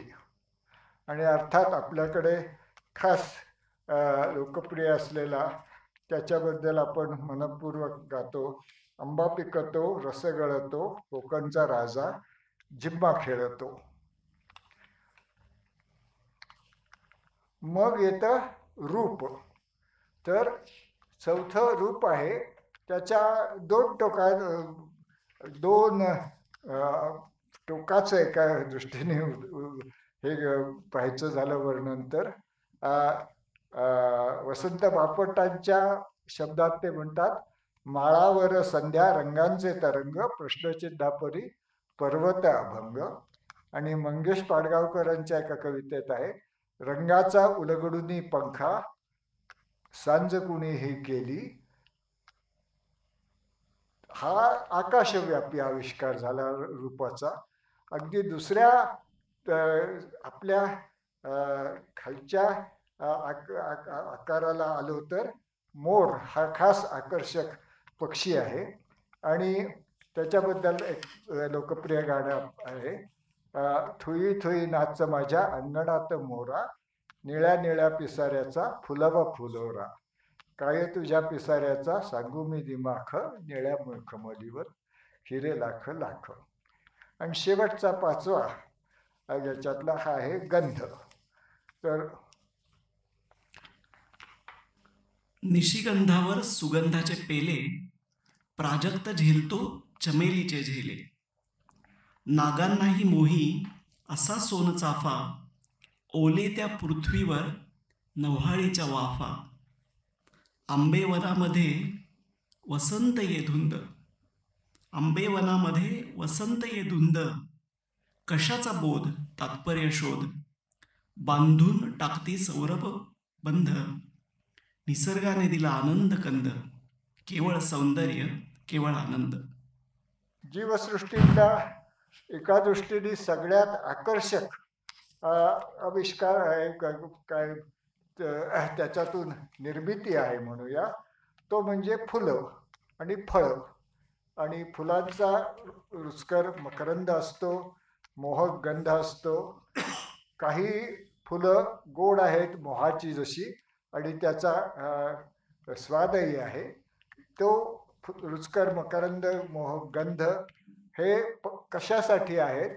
ते परागीकरण करणारे मधमाशा, भुंगे, फुलपाखरासारख्या कीटकांना आकर्षित करण्यासाठी आहेत आणि त्याच्याबरोबर फळांमधला रस हा मुख्यतः पुन्हा फळा चाखून त्याचं बीज प्रसरण करावं प्राण्यांनी म्हणून पक्ष्यांनी म्हणून फळांचं हे फळांची उत्क्रांती झालेली आहे. तर ही जी फुलं आहेत त्यांच्याबद्दल सावरकरांची, आपण इथे सावरकर जास्त जातो, सावरकरांची एक छान कविता आहे. ते म्हणतात, ह्या पुष्पा वशत्या पुष्पी करवीत परमपरी, हिचे चुंबन देत्यासी त्याचे देत हिला आली, दैता दैतान माझी सुमलोकातल्या पहा, घाली खेपा मधावरी मददाचा दलाल हा. तेव्हा मददाचा दलाल जो भुंगा तो फुलातून परागीकरण करण्यासाठी त्यांचा मकरंदाचा उपभोग घेत फुलांच्या विश्वातल्या प्रेमिकाच्या वंश संवर्धनाच्या कामाला हातभार लावतो, असं हे सावरकर म्हणाले आहेत.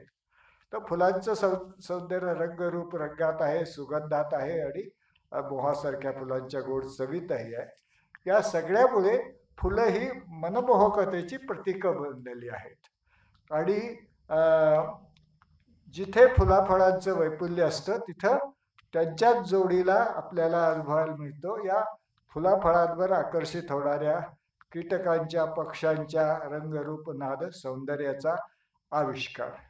दुर्गा भागवतांनी अशा एका अनुभवाचं फारच रम्य वर्णन केलेलं आहे. दुर्गा भागवतांनी निसर्गाचं चित्रण करण्यात अनेक त्यांचं एक ऋतुचक्र, अस्वल, निदाळी पुस्तकं आहेत, खूपच महत्वाचं योगदान केलेलं आहे. त्यातला एक उतारा ऐकण्याजोगा आहे. मी लेण्याबाहेर आले, प्रसन्न वाऱ्याच्या झुळका अंगावर आल्या, कडू गोड वास आला फुलांचा, रानफुलांचा. सहज समोर पाहिले तर डिकेमालीचे लहान खुरे झाड फुलांनी डवरून गेले होते. पांढरट पिवळी फुले झाडभर उमलली होती. त्याचा उग्र मधुर वास हवेत दरवळत होता. बुलबुल, फुलचुखे मस्त गात होते. मधूनच कोकिळ देखील कुहू कुहू करत होता. पण ते एकट्याचे विशिष्ट सूर आज मनाला ओढत नव्हते. वृंदनादाची छाप माझ्या मनावर पडली होती आणि हा वृंदनाद चमत्कारासारखा माझ्यासमोर प्रत्यक्ष वर्तमानात साकारला होता. डिकेमालीच्या त्या पुष्पित झाडावर हजारो भुंगे लवलवत होते, रुंजी घालत होते, गुंजत होते. मध चोखता चोखता पंख उभारून उडत नाचत गंभीरपणे गुंजत होते. प्रत्येकाचा संतोष त्या सामूहिक नादात प्रतीत होत होता. ते सामूहिक गान नव्हते, सामूहिक नृत्य नव्हते, तर तो सामूहिक पुष्पानुयायाचा धर्मविधी होता. पांढरी पिवळी फुले जणू मंत्रमुग्ध होऊन हलत डुलत होती. बेचैनी परमावधीला गेल्यासारखा एक एक भुंगा वाटत होता. त्यांची वाटोळी काळीशार शरीरे, पारदर्शक पंख आणि फुलांवर न ठरते पाय या आकृती दिसता दिसता पुसट होत होत्या. काळा नादमय रंग पांढरट फुलांवर तुटून पडल्याचा आविर्भाव करत होता, पण त्यांना दुखवू शकत नव्हता. तो रंग रस पीत होता आणि त्या नादातून तो रस वाऱ्यावर सोडून देत होता. ते सामूहिक रसपान आणि सामूहिक रसविरेचन होते. त्यातून एक अद्यतन सुरावट निघत होती, फार कोळी, फार नेटकी आणि फार पकड घेणारी अशी. वास्तविक एक एक भुंगा एक एकटा गुंजत असतो त्यावेळी त्याचा आवाज कर्कश जरबेचा असतो. सारखे ऐकत बसले तर डोके उठते. कोकिळेच्या उन्मत्त कुहुकाराने उठते तसेच. पण आत्ताचे वृंदगान फार मंद, संथ, एकमेकात एकजीव झालेले असे होते. ते झाड माझ्या दृष्टीने अप्रूप बनले, वासंतिक सोहळ्याचे केंद्र बनले. खाणे, गाणे, नाचणे, रतणे हे सारे एक झाले होते. फुले स्फूर्तिस्थान होती, मध्यांचे प्यालेही होती. भुंग्यांच्या मार्फत स्वजातीचा फैलाव करण्यात उत्सुक झालेली होती. त्यांच्यातला रेणू रेणू सचेतन झाला होता. विश्वजननाचे पर्व इथे घडत होते.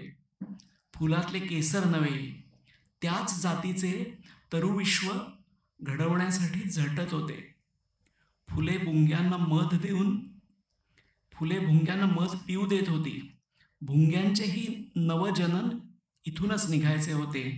आणि या साऱ्या उघड्या हेतूंना आणि कृतींना एकांतांचे आवरण देण्यासाठी जणू ही गुंजन गीतिका भुंग्यांनी आरंभली होती. हजारो कंठ एकाच गीतात म्हणत होते.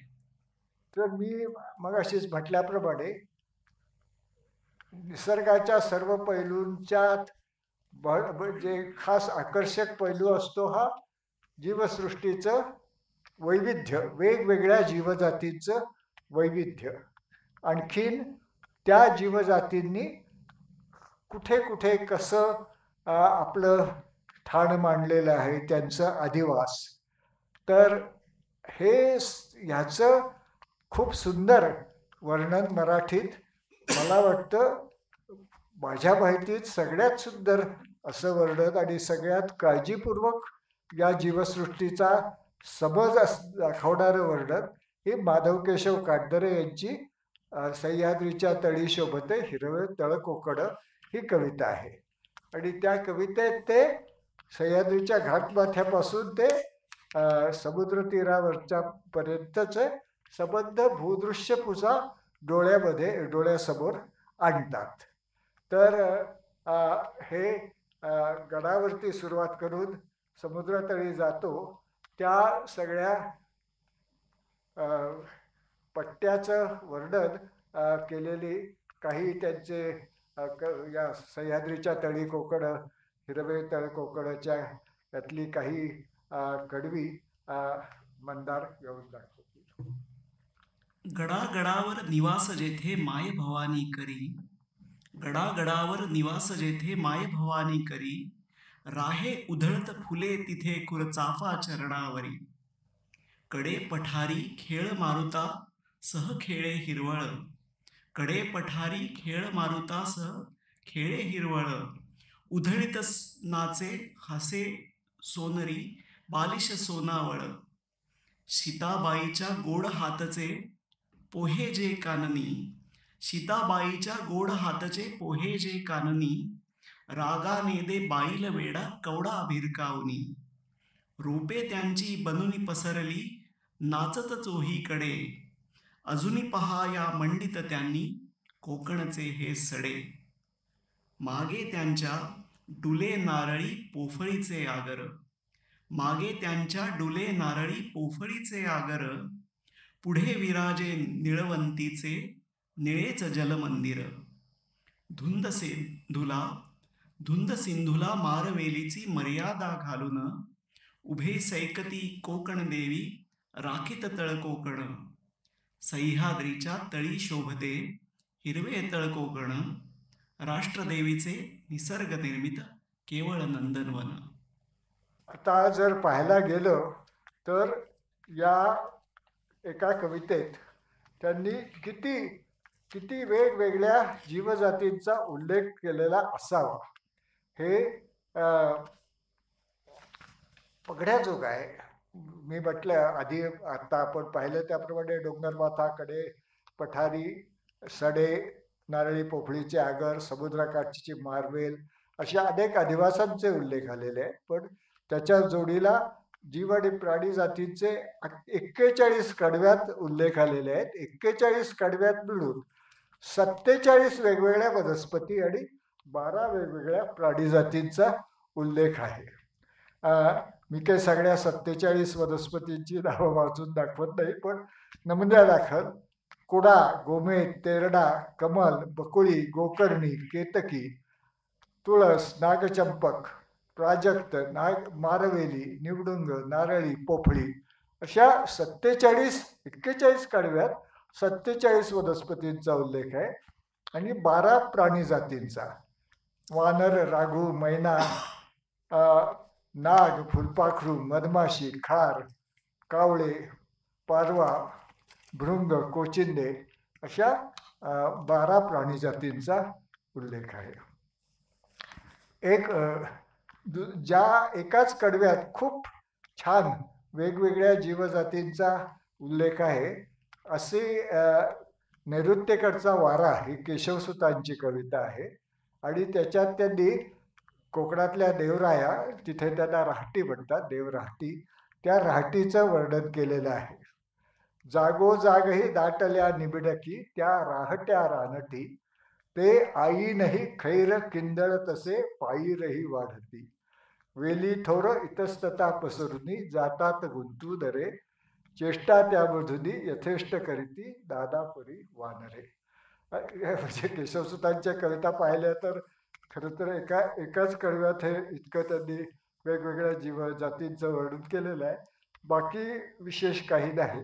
पण कांदऱ्यांच्या दुसऱ्या कविता पाहिल्या तर त्यांच्यातही खूप प्रमाणात ते जीवजातींचं सुंदर वर्णन आणतात. आता म्हटल्याप्रमाणे अधिवास हे सह्याद्रीचे तळी कोकण या कवितेत वेगवेगळे अधिवास आले ते आपण पाहिले होते. आणखीनही काही जगात अर्थातच केवळ हे आणि मुख्यतः वनाच्छादित अधिवास नाहीत. अर्थात सडा त्यांचा हा वनाच्छादित नाही, हा मोकळा डोंगराळ पठार आहे. पण त्यातला एक म्हणायचा झाला तर माळरान. तर गदी माडगुळकरांची एक लोकप्रिय कविता आहे. त्या तिथे पलीकडे तिकडे माझ्या प्रियेचे झोपडे, गवत उंच दाट दाट वळत जाई पाय वाट, वळणावर आंब्याचे झाड एक वाकडे. हे गवताळ माळरान याचा उल्लेख आहे. पण आज आता भारतभूवर कसले आहेत हे अधिवास, तर मुख्यतः जे नैसर्गिक अधिवास होते ते आणखी मोठ्या प्रमाणात नष्ट होऊन 2 प्रकारचे अधिवास भारतभूमीवरती आपली सत्ता गाजवायला लागलेले आहेत असं दिसतं. एक म्हणजे खनिजांच्या खाडी, जशा गोव्यात फुटलेल्या आहे पण खूप ठिकाणी, आणि दुसरं म्हणजे एवढी प्रचंड बांधकामं चालू आहे त्यांच्यासाठी डोंगर फोडून केलेल्या दगडांच्या खाडी. या 2 अधिवासांनी आपल्या भारतात आज खास आपली सत्ता मांडायला आलेली आहे. त्यातल्या गोव्यातल्या खाणींच्या प्रभावाबद्दल मंदारनी स्वतःच एक कविता केलेली आहे. वाघांनो सोडा गोमंतक देश, वाघांनो सोडा गोमंतक देश, इथे खाणींनाचा प्रवेश. कितीक राने इथे नांदती, निसर्ग मानव दुवा सांधती. कितीक राने इथे नांदती, निसर्ग मानव दुवा सांधती. मानव परी हे न जाणतो, फक्त जाणतो द्वेष. सोडा गोमंतक देश. अभयारण्या भिडल्या खाणी, अभयारण्या भिडल्या खाणी. वने भासती बापुडवाणी, अंग चोरुनी उभे वृक्ष हे. मोजित घटका शेष, वाघांनो सोडा गोमंतक देश. राज्य करते करती युक्ती, राज्य करते करती युक्ती. म्हणती वाघही अतिशयोक्ती, दिसो ठसे वा मृत सावजते. काही नाही जमेस, सोडा गोमंतक देश. वाघ फक्त टीव्हीत पाहू, वाघ फक्त टीव्हीत पाहू. कागदावरी जंगल लावू, बदलून टाकू या भूमीचा हिरवा श्यामल वेश. सोडा गोमंतक देश, येथे खाणींनाच प्रवेश. अलीकडेच मोठं त्याच्याबद्दल चर्चाही चाललेली आहे. चोरला नावाचा जो घाट आहे त्याच्यामध्ये नक्की वाघ आहेत. आणखीन माझे काही मित्र आहेत निसर्गप्रेमी गोव्यातले, त्यांनी लाईट ट्रॅप वापरून त्यांची छायाचित्र काढलेली आहेत. ती सगळ्यांना उपलब्ध आहेत. पण वन विभाग म्हणतं की इथे वाघ नाहीत आणि सरकार त्यांचा अर्थात जोडीने म्हणतं इथे वाघ नाहीत. नाहीत का म्हणायचं आहे? कारण जर तिथे वाघ आहेत हे मान्य केलं तर तिथल्या खाडींना बंदी येईल. त्यामुळे हा वाद सध्या खूप चाललेला आहे. चोरला घाटात आहेत का वाघ का नाहीत? वन विभागाच्या मते खरं तर वाटावं त्यांना आनंद होईल आपल्या सगळ्या काय उपक्रमातून वाघ भरपूर झाले आहेत आणि आपल्या देशात सारखी चर्चा चालू असते वाघ वाघ वाघ चित्ते चित्ते चित्ते मारावे खूप खर्च करून आफ्रिकेतून हे सगळं चालू आहे आणि मग इथे वाघ असून सुद्धा वन विभाग म्हणतो मुळीच नाही आहे. अशी एक खास चालू आहे विचित्र प्रकार गोव्यामध्ये. शेवटी एक आणखी ज्या दगडखाडी त्यांचं सुद्धा प्रचंड पेव फुटलेलं आहे देशभर. त्याच्याबद्दल जितेंद्र जोशींची एक छोटस कविता आहे. नदी आटली झाडे तुटली छाताडातून निसर्ग ढळला पृथ्वीच्या नाजूक तिरडीशी खुरतडलेला डोंगर बसला. आपले तुम्ही बघा जाऊन इथल्या रायगडला गेलात पुण्याहून तर त्या घाटामध्ये कसे डोंगर या खाडींनी कुरतडले आहेत. कुरतडलेला डोंगर बसला थकावले शके लोटली ऐकू येई जीर्ण उसासा यंत्रयुगाच्या व्यभिचाराला अखेरचा हा एक दिलासा. आतापर्यंतच्या याच्यावर विवेचनावर काही कोणाला? नमस्कार सर. मला विचारायचं होतं की आपण आता बघतोय की निसर्गाचा ऱ्हास किती वेगाने होतोय. तर निसर्ग चित्रीकरणाचं भविष्य काय असेल असं तुम्हाला वाटतंय? जर निसर्ग चित्रीकरणाला निसर्गाचा अनुभव घेऊन मग निसर्ग चित्रीकरण करायचं असेल तर मग भविष्यात निसर्गाचा अनुभव कसा घ्यायचा आणि ते चित्रीकरण कसं करायचं असं तुम्हाला काय वाटतंय? कवितेत म्हटल्याप्रमाणे मग फक्त काय टीव्ही तर पाहू आणखी काय काय तूच म्हण कागदावरी जंगल लावू बदलून टाकू या भूमीचा श्यामल वेश. तसं झालेलं आहे आणि आणखी प्रमाणात होत आहे. त्यामुळं ही दुर्दैवाची गोष्ट आहे. पण यातून म्हणजे शेवटी आता आपल्याला त्या वादात शिरायचं नाही. पण काय होतं या खाडीतून काय अचाट पैसे केले जातात माहिती आहे. गोव्यातल्या खाडीचा एका निवृत्त न्यायाधीशाला अभ्यास करायला दिला होता. त्यांनी काय निष्कर्ष काढला की बेकायदेशीर खाणकामातून किती पैसे कमावले आहेत खाण मालकांनी? 35,000 कोटी. थोडके नाहीत, इतके बेकायदेशीर पैसे कमावले आहेत. आणि त्याच्या लोभाने या धनिकांचे खिसे भरायसाठी सगळे यंत्रणा जुळलेली आहे. आपण लोकांनी हे जाणून घेऊन चळवळी उभारून थांबवलं तर कदाचित होईल. गोव्यामध्ये काही प्रमाणात त्यांनी अध्वा खाण व्यवसायाचं चाललेलं होतं ते थांबवलं. परंतु हे मोठ्या प्रमाणावर काही होत नाही आहे. तर आता पुढचा आविष्कार सॉरी तू बोला ना. नाही म्हणजे विकास कामांमुळे निसर्गाची आणि हानी होते हे मान्य आहे. पण त्याच वेळेस विकास शून्य धावा असंही कोणी म्हणणार नाही. म्हणजे दोघांचंही प्रमाणबद्धतेमध्ये अस्तित्व असलं पाहिजे. आता ती प्रमाणबद्धता कोण ठरवणार हा महत्वाचा मुद्दा आहे. प्रमाणबद्धता माझ्या मते सामान्य लोकांनी ठरवायला हवी. आपली लोकशाही देश आहे आणि केवळ राज्यकर्त्यांच्या सत्ताधीशांच्या धनिकांच्या हातात गेलं हे ठरवायचं काय ते. तर त्याला लोकसत्तेचे कोणते संपादक आहेत ते म्हणतात त्याप्रमाणे विकृत विकास वासना हीच थैथयात आज करायला लागते. शेवटी ज्यांना त्रास होतो आहे याचा निश्चित गोव्यातल्या खाडीतून सामान्य लोकांना प्रचंड पीडा होत होती. त्यांनी त्याविरुद्ध बोलले केला प्रयत्न. आणखी पुष्कळ अशी उदाहरणं आहेत. शेवटी लोकशाहीमध्ये तळागाळाला जाऊन लोकांना समाविष्ट करून घेऊन मग निर्णय घेतले जावेत. विकास थांबवावा असं मुळीच नाही, पण विकास हा जर केवळ तुम्ही राज्यकर्त्यांच्या, सत्ताधीशांच्या आणि जे धनिकांच्या विषयी हातमिळवणी आहे अशा लोकांच्या हातात ठेवला तर तो विकास असाच भकास करणारा होणार आहे. मग आता पुढचं निसर्गाचा एक महत्त्वाचा पैलू जो आहे तो आहे दिनचक्र. सकाळपासून रात्र, रात्रीपासून दुसरी पहाट, या सगळ्या दिनचक्रात निसर्गाचे वेगवेगळे आविष्कार आपल्या समोर येतात आणि आपण त्याच्यातून आनंद घेतो. त्याची वर्णनं झालेली आहेत अनेक ठिकाणी, पण सगळ्यात छान कदाचित बालकवींच्या फुलराणी या कवितेत आहे. ते मंदार जरा वाचून दाखवतो. फुलराणी कवितेतलं दिनचक्राचं वर्णन. हिरवे हिरवे गार गालीचे हरित तृणांच्या मखमालीचे, त्या सुंदर मखमालीवरती फुलराणी ती खेळत होती.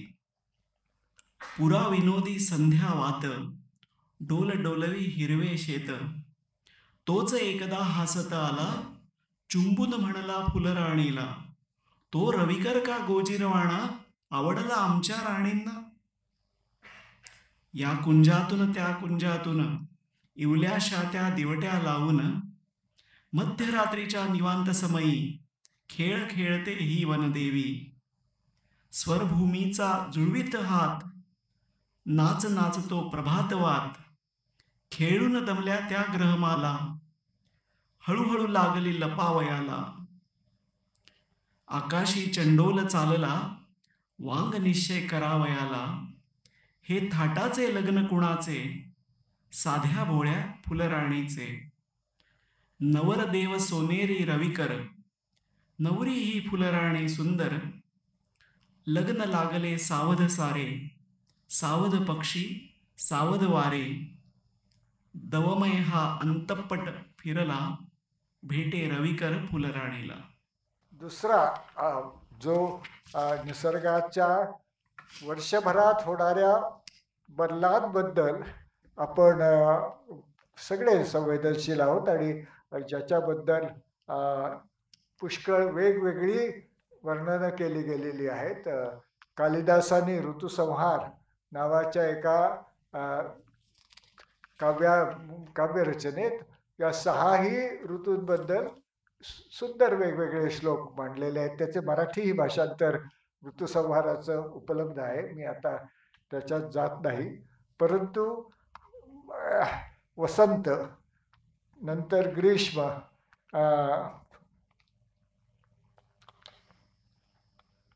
वर्षा, शरद, शिशिर आणि हेमंत, हे जे 6 ऋतू आहेत त्याच्याबद्दल पुष्कळ वेगवेगळ्या प्रकारे वर्णनं झालेली आहेत. तर वसंत हा पहिला सगळ्यात आकर्षक ऋतू आपल्याला वाटतो आणि वसंताबद्दल तर खूपच वेगवेगळ्या प्रकारची वर्णनं झालेली आहेत. वसंत ऋतूत काय, हिवाळ्याची थंडी संपलेली असते पण अजून पावसाला अवकाश असतो. पण या अवधीमध्ये जी फुलं येतात त्या फुलातल्या बीजांना पावसाळ्याच्या सुरुवातीला रुजायला पाऊस मिळतो. त्यामुळे मोठ्या प्रमाणावरती वसंतामध्ये वेगवेगळी झाडं फुलतात. आणखी त्याच वेळी निरनिराळे पक्षी आपल्या पिल्लांना खायला किडे मिळावेत भरपूर म्हणून पक्ष्यांच्या घरटी बांधण्याला विणीला सुरुवात करतात वसंत ऋतूत. आणि त्या वसंत ऋतूत पक्ष्यांनी सुरुवात केल्यावरती त्यांच्यावरती अवलंबून असलेला कोकिळासारखा परभृत पक्षी जो दुसऱ्या पक्ष्यांच्या जातीच्या घरट्यात अंडी घालतो, तो पक्षी त्याचीही कुहू कुहू सुरू होतं. त्यामुळे या वसंत ऋतूबद्दल मी म्हटल्याप्रमाणे खूप सुंदर काव्यरचना झाली आहे. तर यातलं एक छान उदाहरण आहे बहिणाबाई चौधरींच्या शब्दात. पळस हे खूप आकर्षक जो फुलं येतात पळसाच्या झाडाला, तो पळस फुलतो या वसंत ऋतूतच. त्यांनी वर्णन केलंय, पळस आले लाल फुलं, हिरवं पाद गेलं झडी. सगळी पादगळ होऊन मग सबंध वृक्ष हा या फुलांनी डवरतो. पळस आले लाल फुलं, हिरवं पाद गेलं झडी, लाल चोच इसरून मिठू गेले कुठे उडी. तर लाल चोच तेवढी फुलांच्या रूपात राहिली आहे आणि हिरवे पोपट सोडून गेलेले आहेत. दुसरं एक काव्यपंक्ती वेगळी आहे. अमृतरुवर मोहर होऊन वसंत ऋतू दरवळे, नजर बांधती लाल चुटुकशी पांगाऱ्याची फुले. पांगारा हा पण तसाच खूप आकर्षक पळसासारखा. पळस, पांगारा ही दोन मुख्य लालसर फुलांचे सुंदर झाडं आहेत. त्याचवेळी पक्ष्यांची घरटी बांधायला सुरुवात होते आणि कोकिळेचे कूजन सुरू होते. आणि या कोकिळेच्या कूजनाबद्दल भरपूर काव्यरचना वेगवेगळ्या झालेल्या आहेत. एकच मी सहज उल्लेख करतो इथे. लता मंगेशकर आणि मोहम्मद रफीचं एक खूप लोकप्रिय गाणं आहे. कुहू कुहू बोले कोयलिया, कुहू कुहू बोले कोयलिया, कुंज कुंज में भवरे डोले, गुनगुन बोले कुहू कुहू बोले कोयलिया. सज सिंगार ऋतु आई बसंती, जैसे नार कोई हो रसवंती, डाली डाली कलियों में तितलिया झूमे, फूल फूल पंखडिया खोले, अमृत गोले कुहू कुहू बोले कोयलिया. आणि एकच मी उल्लेख केला, पण कोकिळेवरती भरपूर सुंदर सुंदर रचना आपल्याला आढळतील. तेव्हा या वसंतानंतर येतो ग्रीष्म ऋतू. आणि या रणरणीत उन्हाच्या ग्रीष्म ऋतूत निसर्ग वैराळ होतो. तर कुसुमाग्रजांच्या शब्दात, सार्वभौम हा ग्रीष्म बलोद्धत, चराचराला सुटला जाळीत, अग्निपाश करकचून करतो, धरणीची दैना, चालली मेघांची सेना. एक दुसरं गाणं आहे पुंडलिक आंबटकर नावाच्या नव्या कवीचं. करपले रानसारे असे ऊन विखारी, सूर्य नदीवर येतो रणरणत्या दुपारी, ऐसा वैशाख वणवा, जीवाची लाही लाही, प्राण ठेवून मुळाशी, गेली करपून वनराई. तेव्हा हा वसंत आणि ग्रीष्म नंतर सगळे लोक आपल्या भारतात तर उत्कटतेने वाट पाहत असतात पावसाची, वर्षाच्या ऋतूची. आणखी या वर्षा ऋतूच्या सुरुवातीला कोकिळेच्याच कुळातला एक असाच परभृत पक्षी आहे, पावशा किंवा पेरतेव्हा त्याला म्हणतात. त्याची लकेर फार सुंदर ऐकण्याजोगी असते. ती लकेर ऐकायला येऊ लागते. कवी अनिलांनी त्या पावसाच्या किंवा पेरतेव्हाच्या लकेरीचं छान वर्णन केलेलं आहे. भिऊ भिऊ भिऊ नका भिऊ भिऊ, उठारे उठारे सत्वर सत्वर, तत्पर तत्पर, पेरा पेरा पेरा नवे बीज पेरा, नव्या आशा धरा, पेरतेव्हा पेरतेव्हा पेरतेव्हा. पेरतेव्हा पेरतेव्हा ही लकेर म्हणून त्याचं नाव आहे पेरतेव्हा आहे. तसं भिऊ भिऊ भिऊ नका भिऊ भिऊ, उठारे उठारे सत्वर सत्वर, तत्पर तत्पर, पेरा पेरा पेरा नवे बीज पेरा, नव्या आशा धरा, पेरतेव्हा पेरतेव्हा पेरतेव्हा. किंवा गदी माडगुळकरांची कविता आहे या ऋतूबद्दल. माऊलीच्या दुधापरी आले मृगाचे तुषार, भुके जल्या तान्ह्यापरी तोंड पसरी शिवार. शेतकरी तर खास याची वाट बघत असतो. पण या वर्षा ऋतूतला सगळ्यात प्रिय आहे लोकांना तो श्रावण महिना, सावन. तर त्याच्यात बालकवींचे कवितेत वर्णन आहे. श्रावण मासी हर्ष मानसी हिरवळ दाटे चोहीकडे. श्रावण मासी हर्ष मानसी हिरवळ दाटे चोहीकडे. क्षणात येते सरसर शिरवे क्षणात फिरून येऊन पडे. बलाक मला उडता भासे कल्पसुमांची माळच ते. अवचित येती अवनीवरती ग्रह गोलचकी एकमते. आणि अर्थात लहानपणापासून आम्ही तरी पाऊस आला की गायचो. दोन दोन छोटी गाणी होती फार लोकप्रिय मुलांमध्ये. ये ग ये ग सरी माझं मडकं भरी सर आली धावून मडकं गेलं वाहून. ये रे ये रे पावसा तुला देतो पैसा पैसा झाला खोटा पाऊस झाला मोठा. पण जरी बहुतांश पक्षी वसंत ऋतूत आपली घरटी बांधतात तरी काही पक्षी आहेत जे पावसाळ्यात घरटी बांधतात. त्याच्यातलं सगळ्यात डोळ्यात भरण्याजोगं आहे ते सुगरण पक्षी जो आहे. त्या सुगरण पक्षाचं घरटं तुम्हाला माहिती असेल कदाचित. इथे अजूनही असते. पूर्वी तर मोठ्या प्रमाणावर पर्वतीच्या तिथे एक ओढा होता त्याच्या किनाऱ्यावरती आहेत का रे अजून? संपली ना. खूप मोठ्या प्रमाणात ही सुगरणींची घरटी असायची. दुसरीकडे असायची आता खूप कमी झाली असावी. पण खूप सुंदर घरटी आहेत. त्याचं बहिणाबाई चौधरींचं वर्णन आहे.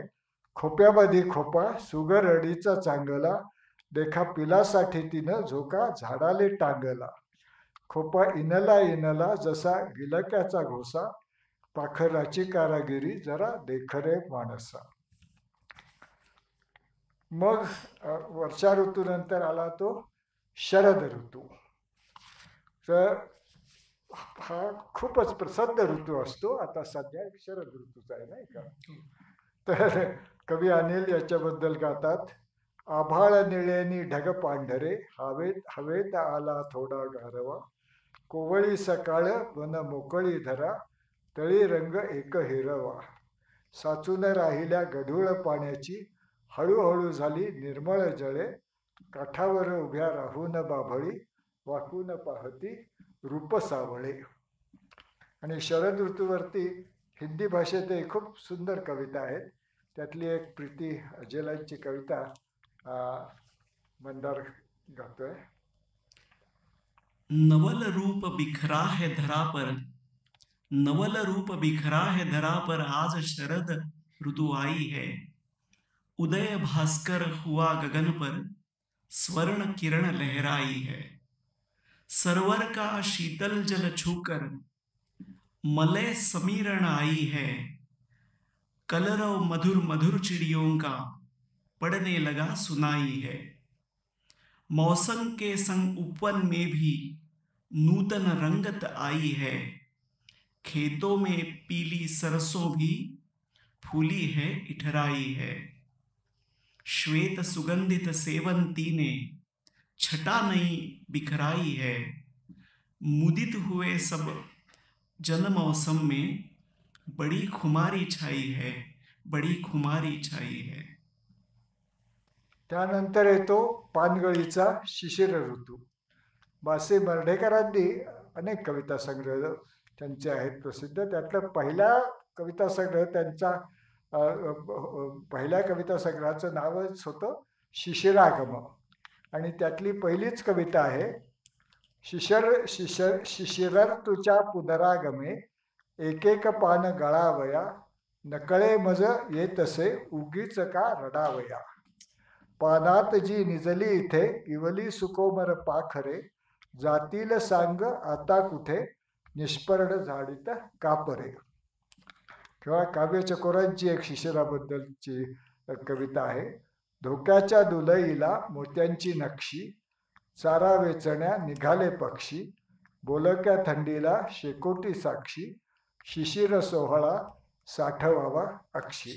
आज पुण्यात मोठं धुकं सकाळी पडलं होतं. आमच्या भागात तरी प्रचंड धुकं पडलं होतं यांनी म्हटल्याप्रमाणे. शेवटचा आला हा हेमंत ऋतू. आणि कुसुमाग्रजांनी नाशिकला विशेषतः कधी कधी खूप थंडी पडते त्याचं एक वर्णन केलेलं आहे त्या जीव घेण्या थंडीचं. हिमलाट पहाटे आज जगावर आली. हिमलाट पहाटे आज जगावर आली. मुखी पिळून मध्यास्तव द्राक्षांचे घोस. पाडीत मळे मोत्यांचे चरणी ओस. उद्दाम धावते करीत दुभंग धरेला. करकरा पाखरे रगडी दाता खाली. हिमलाट पहाटे आज जगावर आली. ज्योतीतून धावत या तेजकण सारे. ज्योतीतून धावत या तेजकण सारे. या यज्ञातील अनुसरणातील निखारे. रे ढाळ नभातव ते ज्वालामय तारे. पेटून द्या वणवा कणाकणात मशाली. हिमलाट पहाटे आज जगावर आली. आता शेवटी मी तुम्हाला एक कविता आणखी हवी तर म्हणतो. ती आहे हिवाळ्याबद्दल. हिवाळा संपत आला की माघ महिन्याचं वर्णन केलेलं आहे मर्ढेकरांनी. मर्ढेकरांना कोणी निसर्ग कवी म्हणत नाही, परंतु ते मुंबई शहराचे कवी होते. तरी सुद्धा एक त्यांनी छान वर्णन केलेलं आहे माघ महिन्याचं. न्हालेल्या जणू गर्भवतीच्या सोज्वळ मोहकतेने बंदर. मुंबापुरीचे उजळत येई माघामधली प्रभात सुंदर. अचेतनांचा वास कोवळा सचेतनांचा हुरूप शीतल. हवेत मिसळून जाती दोन्ही उरे घोटभर गोड हिवाळा. आणि मुंबईत तुम्ही राहिला असाल, मी राहिलो होतो 2 वर्ष, तर खरोखरच हा जो माघ महिना आला की जरा बरं वाटतं. कारण नंतर मुंबईतला जो आचाट आणि घाम भरपूर येणारा उन्हाळा आहे तो समोर आहे माहिती असतं. शेवटी आता मी म्हणतो त्याप्रमाणे मी एक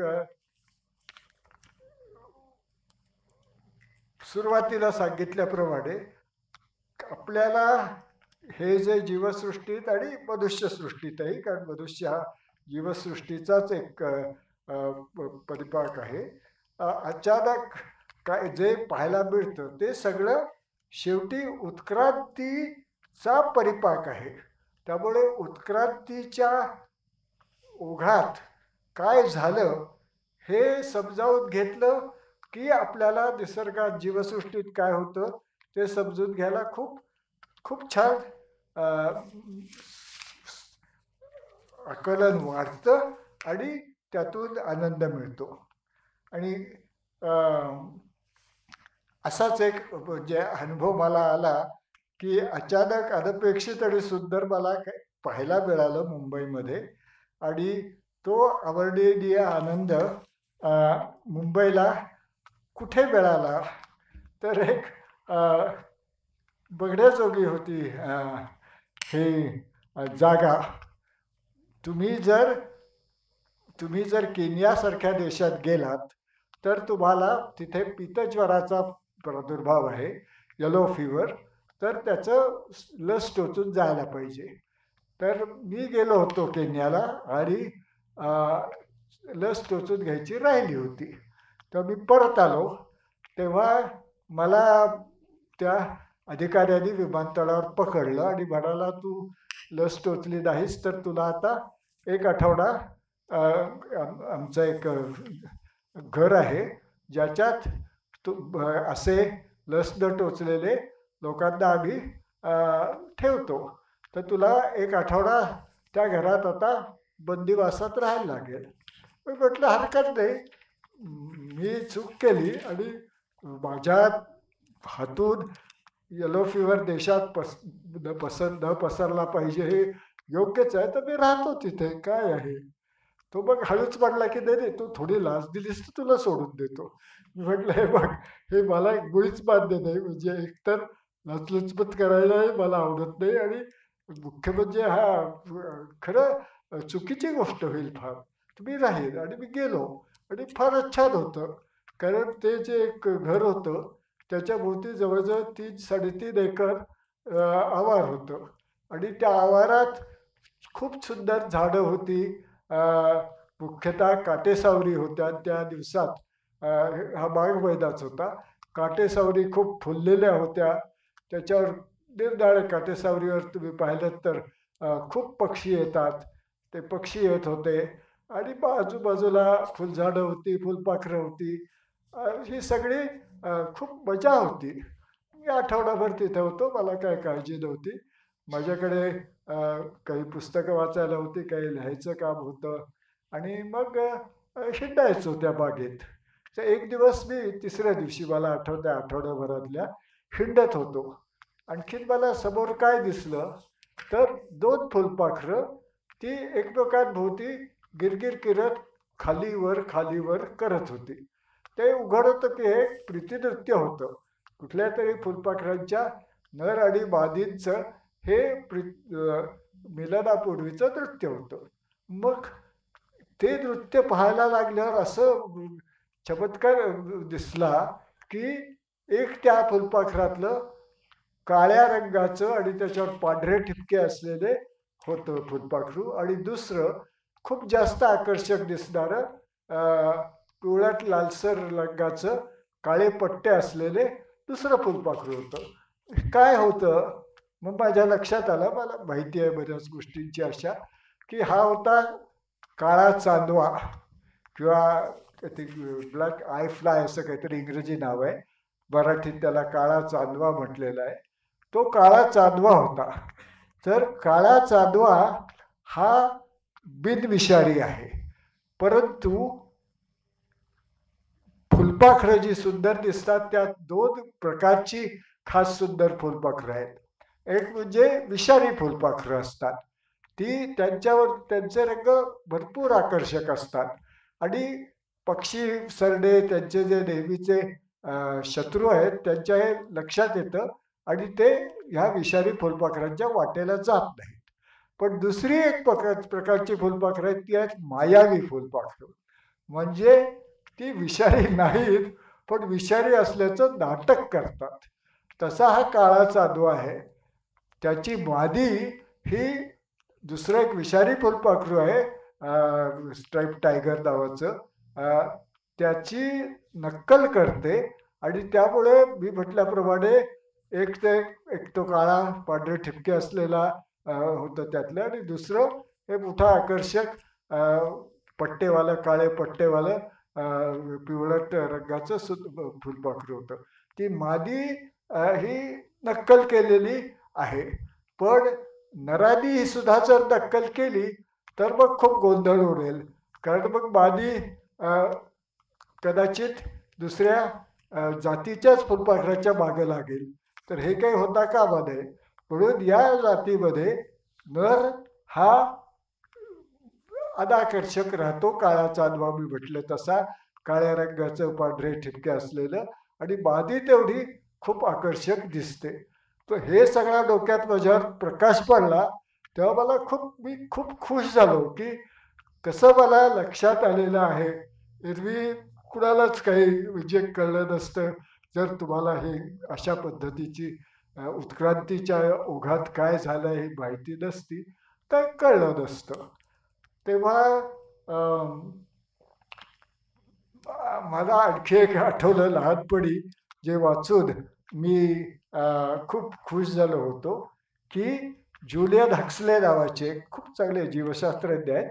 त्यांनी लिहिलेलं आहे पुस्तक bird watching and bird behaviour म्हणून. छान पुस्तक आहे. मी लहानपणी वाचलं होतं.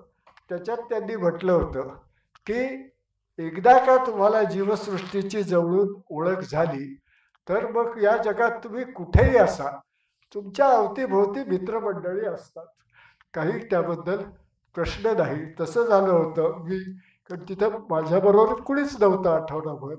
म्हणजे एक नर्स होती, ती मध्येच यायची आणि माझ्याकडनं पैसे घेऊन जाऊन खायला मला आणून द्यायची. याच्या पलीकडे कोणी नव्हतं. पण आठवडाभर एकटा असलो तरी मला भरपूर खुशीत होतो. कारण हे सगळं जर निसर्गात चाललं होतं, हा अर्थात फुलपाखरांचं आहे तर खास होतं, पण एरवी सुद्धा ती काटेसावरी व त्याच्यावर येणारे पक्षी आणि बाकीची फुलझाडं याच्या बरोबरीने मला खूप आनंद मिळत होता. म्हणून शेवटी मला म्हणावंसं वाटतंय, इंद्रजित भालेरावांची एक कविता आहे ज्याला झाडांची तहानभूक, पाखरांची भाषा, मुंग्यांचे संकेत आणि जमिनीतल्या पाण्याचे प्रवाह कळतात, ज्याला झाडाची तहानभूक, पाखरांची भाषा, मुंग्यांचे संकेत आणि जमिनीतल्या पाण्याचे प्रवाह कळतात, त्याला देव मानायला माझी हरकत नाही. माधव जुलेदांची एक कविता मला खूप आवडते, तेथे चल राणी. त्या तेथे चल राणीचा एक कडवा आहे, शेवटचंच आहे मला वाटतं. अंकावर खेळून शिकू सृष्टीसतीच्या या आत्मप्रगतीच्या, त्या गूढ कथा जाद कुराडीद पुराणी, तेथे चल राणी.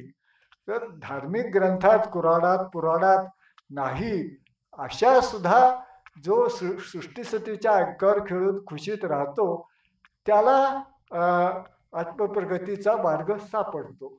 तेव्हा मला वाटतं की इंद्रजित भालेराव म्हणतात त्याप्रमाणे निसर्गाने दिलेल्या आनंद कंदाची अनुभूती घेत घेत आपली, मी नास्तिक आहे, मी सरळ म्हणतो, माझ्यासारख्या नास्तिकाची सुद्धा देवत्वाकडे प्रगती होते असं मला वाटतं. तर मी इथं थांबतो. धन्यवाद, तुम्ही मला इथं बोलायची संधी दिलीत आणि एका वेगळ्या विषयावरती मांडलं, प्रयत्न केला आणि जाणही मला काही चांगली मिळाली तुमच्याकडून. पुन्हा एकदा सगळ्यांचे आभार मानतो आणि थांबतो. मला असं वाटते खूप एक सुंदर अनुभव आता आपण घेतलेला आहे.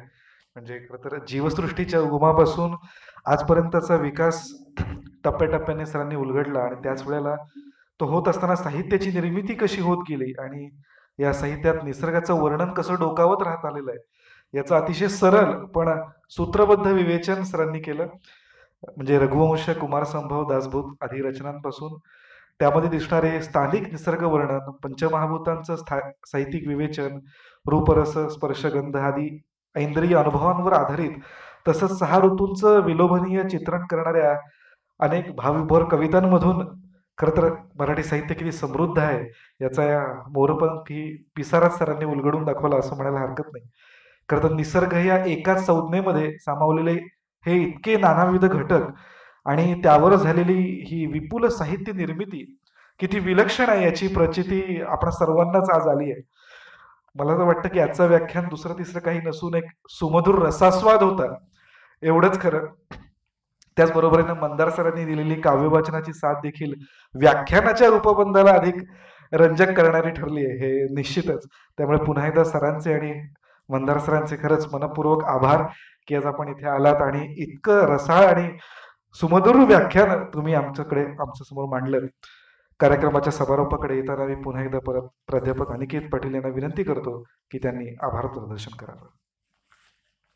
अगदी थोडक्यात फक्त आयोजक संस्थांची औपचारिकता म्हणून मी विश्व मराठी परिषद आणि विदर्भ सांस्कृतिक परिषद या दोन्ही संस्थांतर्फे डॉक्टर माधवजी गाडगीळ सर यांचं मनापासून आभार मानतो. तसेच त्यांना साथ देणारे डॉक्टर मंदार दाता सर यांचं सुद्धा अगदी मनपूर्वक आभार मानतो.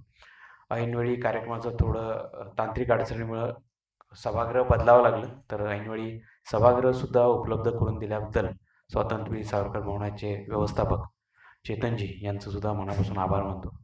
आणि सर्व मान्यवरांच्या परवानगीनं हा कार्यक्रम इथं संपला असे जाहीर करतो. याचं आपण रेकॉर्डिंग केलेलं आहे, त्यामुळे हे सर्वांना विश्व मराठी परिषदच्या फेसबुक पेजवर आणि विश्व मराठी वाणी हे जे परिषदेचं चॅनल आहे याच्यावरती साधारण उद्या किंवा जास्तीत जास्त परवापर्यंत अपलोड होईल आणि सर्वांना ते सांगितलं सुद्धा. सर्वांसाठी चहापानाची व्यवस्था करण्यात आलेली आहे, त्यामुळे चहा घेऊनच जायचंय. त्यापूर्वी फक्त एक की गाडगीळ सरांचं राजहंस प्रकाशनाद्वारे नवीन पुस्तक प्रकाशित झालंय, याचा सरांनी उल्लेख देखील केला. सह्याचल आणि मी एक प्रेम कहाणी, मंदार सरांनी त्याचं संपादन देखील केलेलं आहे. ते आता इथे विक्रीसाठी उपलब्ध आहे, आपण जरूर ते पाहावं आणि विकतही घ्यावं अशी सर्वांना विनंती आहे.